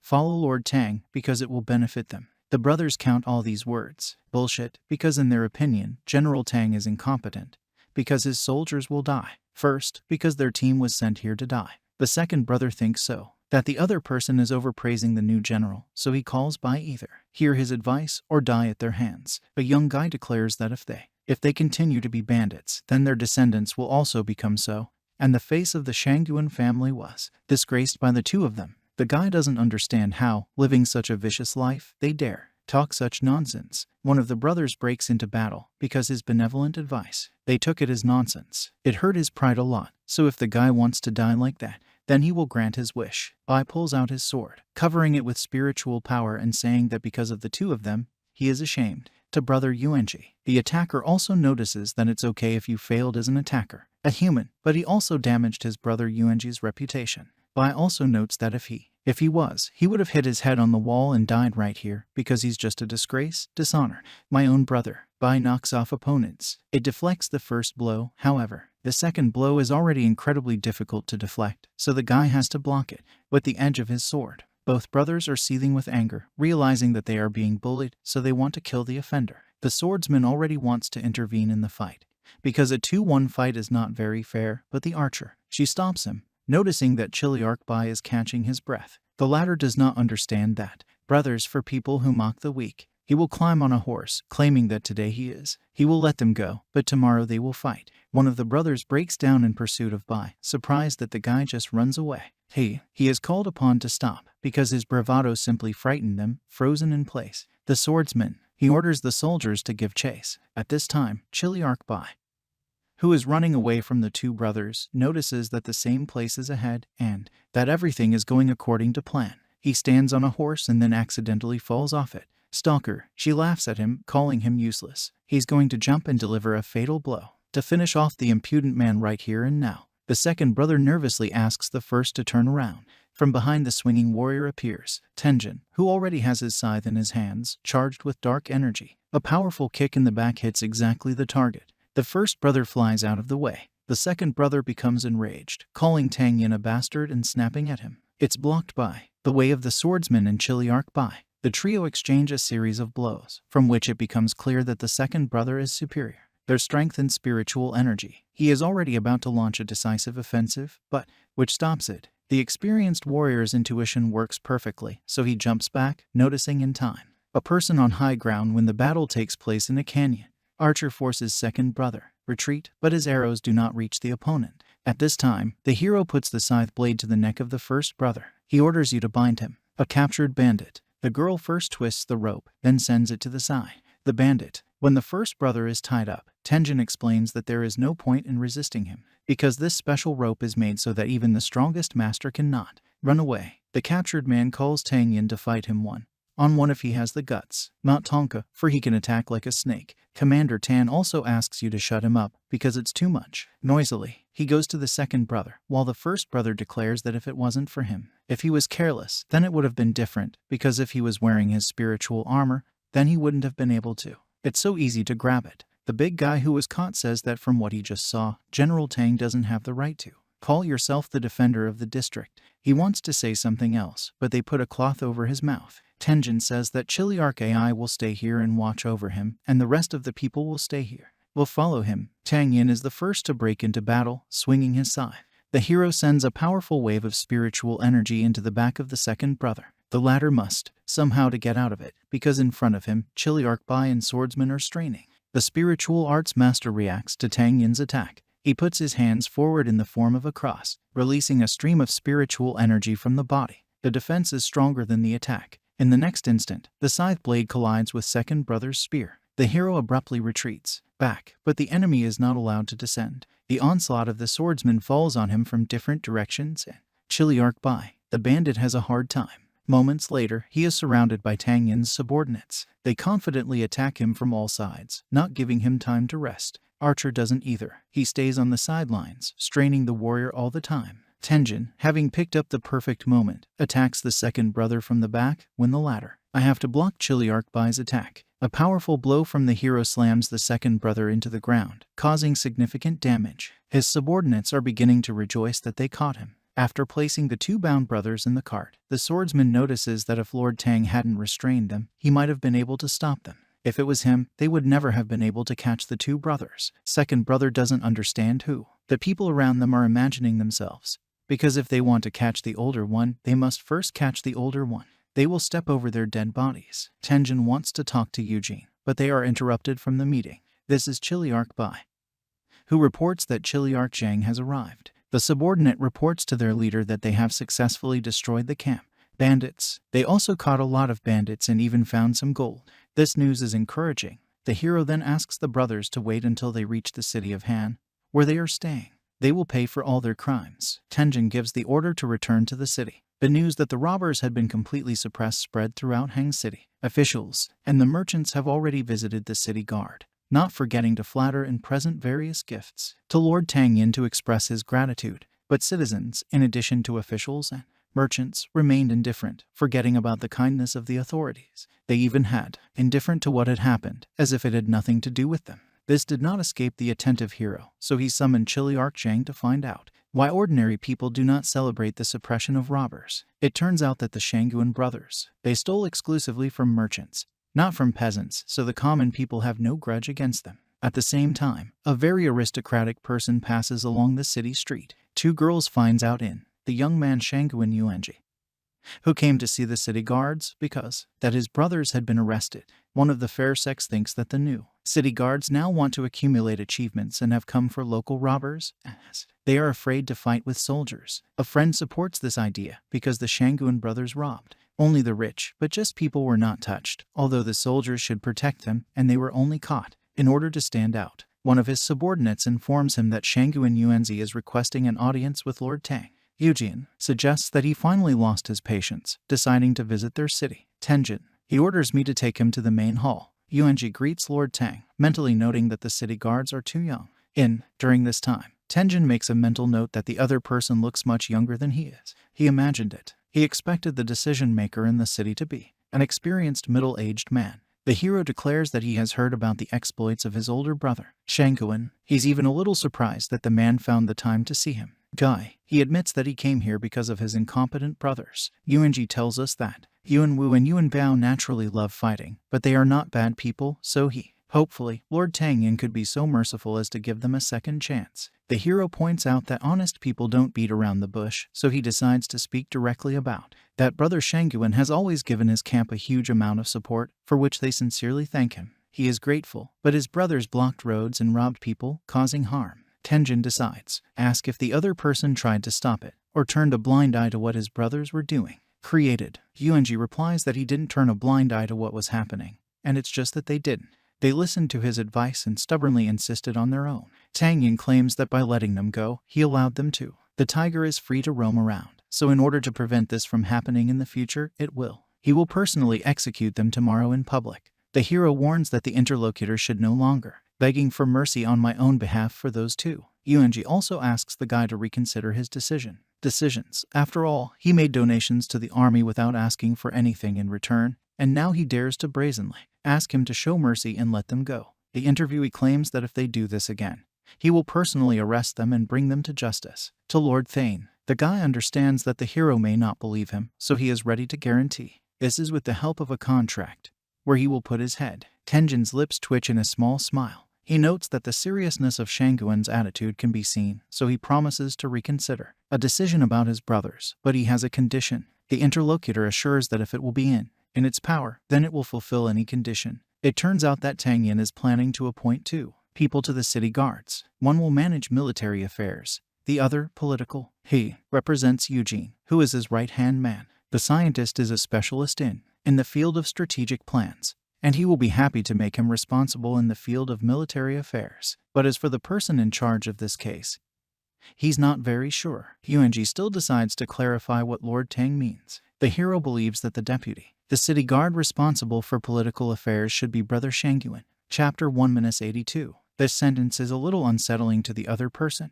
Tenjin gives Tom 3 minutes to think, noting that this is its only condition. Moreover, if Brother Shanguan vouches that they would not escape, he would give him up his brothers this very hour. These words calm Yuanji down a little. Eugene doubts this decision, so he decides to check if Brother Tan is sure about it. But he asks him not to worry, because even if their acquaintance with Brother Shanguan barely took place, but he is sure that he is a man of his word. Yuanzi promises that the next 3 days will be spent with Yuan Wu and Yuan Bao. They will not leave the Bai estate. Then whatever his decision regarding his condition, he will send them back to his mercy. These words please the hero, because behind the words of a gentleman, drastic action follows, so he orders Shanguan, Yuan Wu, and Yuan Bao to be brought in. After that, a small squad meeting begins. The swordsman is a little surprised that the leader, he released 2 brothers. Bai also notes that this pair was not easy to catch. Chiliarch Chang supports this opinion. It can be seen that he is afraid that these 2 will then return to them in order to take revenge. Bai also believes that brother Yuanji doesn't control his brothers. Otherwise, none of them would be able to do this. There are no robbers. Tenjin himself knows that Yuanji won't be able to hold them back. But if he didn't let them go, then Yuanji wouldn't negotiate, and the hero couldn't use them in any way. Otherwise, the people want to continue discussing this conversation, but Tenjin suggests leaving this topic. Because they have a conversation that is more important. We are talking about the situation in Manban. As soon as he gets back, General Bai, they need to start training the scouting steeds and conscientiously so that they survived in difficult conditions. Subordinates accept this order, but this is not all that is wanted. This guy, Tang Yin, wants to create a separate intelligence unit they will take Ai Jia and Latian under their command. Tenjin decides that so far the unit will have 500 fighters. Commanders can lead from any units. When they choose a person, they just need to inform their superiors, and they will not be able to do this. You don't have to report it. The general calls to convince those with anything, because everything that is in his power, he can do. It will provide them. His last request, he needs 2 trained elite scouting squads in the shortest possible time at any cost. Subordinates accept the order of their leader. Night falls. The full moon is shining in the sky. Guards guard the heroes' homes. The 2 brothers are the same. Calmly pass by them unnoticed. They make their way to the guy's bedroom, and then they attack him, believing that Tenjin has no way to defend himself. One of the brothers apologizes, saying that Lord Tang asked for this. At this time, the voice with Patakonica notices that they used such a powerful spiritual tool for his sake alone. The attackers turn around, spotting Tang Yin unharmed. The guy was sprawled out in the window, noticing that by his mercy he spared their lives, and they decided to kill him while he was sleeping. This, very ungrateful. The brothers break off in the direction of the hero, wanting to impale him on their spiritual weapons. Both of them alone. They believe that a cunning fox should not talk about honor, but rather prepare for death. Tenjin jumps off the window, redirecting the enemy's paired attack to the floor with his weapon. The guy takes a blow on the blade of his scythe, but the enemy's strength throws him out from the house through the window. The Tenjin slides on its back on the ground, and its opponent jumps to launch an attack on it. A hero only smiles at this. When the spearheads touch the ground, the guy is no longer there. Both brothers realize that something has gone wrong. They ended up in a crater with Decent, a place that is not so easy to get out of. They quickly realize that they have been trapped. The hero, standing on top, declares that with them, it doesn't always work. In the next instant, several torches covered with a black cloth fly into the pit. By fire, the attackers are surprised to realize that the entire pit is covered in tar, because in a moment all of their enemies are trapped in the pit. The environment is on fire. They are screaming in pain, in Tenjin along with their subordinates. Watching them, the 2 brothers were covered in flames. They screamed in pain. Eugene was even beginning to doubt that they will survive. Tenjin reassured him, saying that they could manage in the standing of the spiritual essence. After a while, the screams stopped. The hero ordered to put out the fire and carry ropes. 2. The brothers were taken out of the pit and tied up on their knees. Tang Yin points out that if it wasn't for their brother, they would be dead, but they wanted revenge. After that, the hero orders to smear the attacked eyes with a burn remedy. Eugene accepts this. One of the killers still decides to find out what their punishment will be. The guy is willing to let them go for Yuanji, but he gives them a choice. They can come back later, if they don't like it, or they can stay, because he will need a great guard, and they are suitable. This role, the brothers decide to find out if he is afraid that they will try to kill him. Tenjin also notes that, even if they don't want to go to the front lines, with their talents, they are bound to be the defenders of the weak as well. They've become robbers, so there's still the question of which one of them is the fox. The brothers admit that Tang Yin is stronger than them, but it is important for them to know what they will get for their service. The hero can't promise that they will live to gray hair, but it will definitely be a glorious life. They won't be rich, but all of it will be theirs. He doesn't promise them a place at the top, but he will. Anything he can do. He only expects loyalty from them, and then he can recognize them as brothers and become a brother to them yourself. The brothers get up from the ground on shaky legs. They decide to go after the guy if it's, perhaps, Chapter 1-85. Eugene and Tenjin were visited by the older brother of the couple who attacked them last night. He begged for them. He apologized, thinking that his unscrupulous brothers had insulted him again, and that he had betrayed his trust.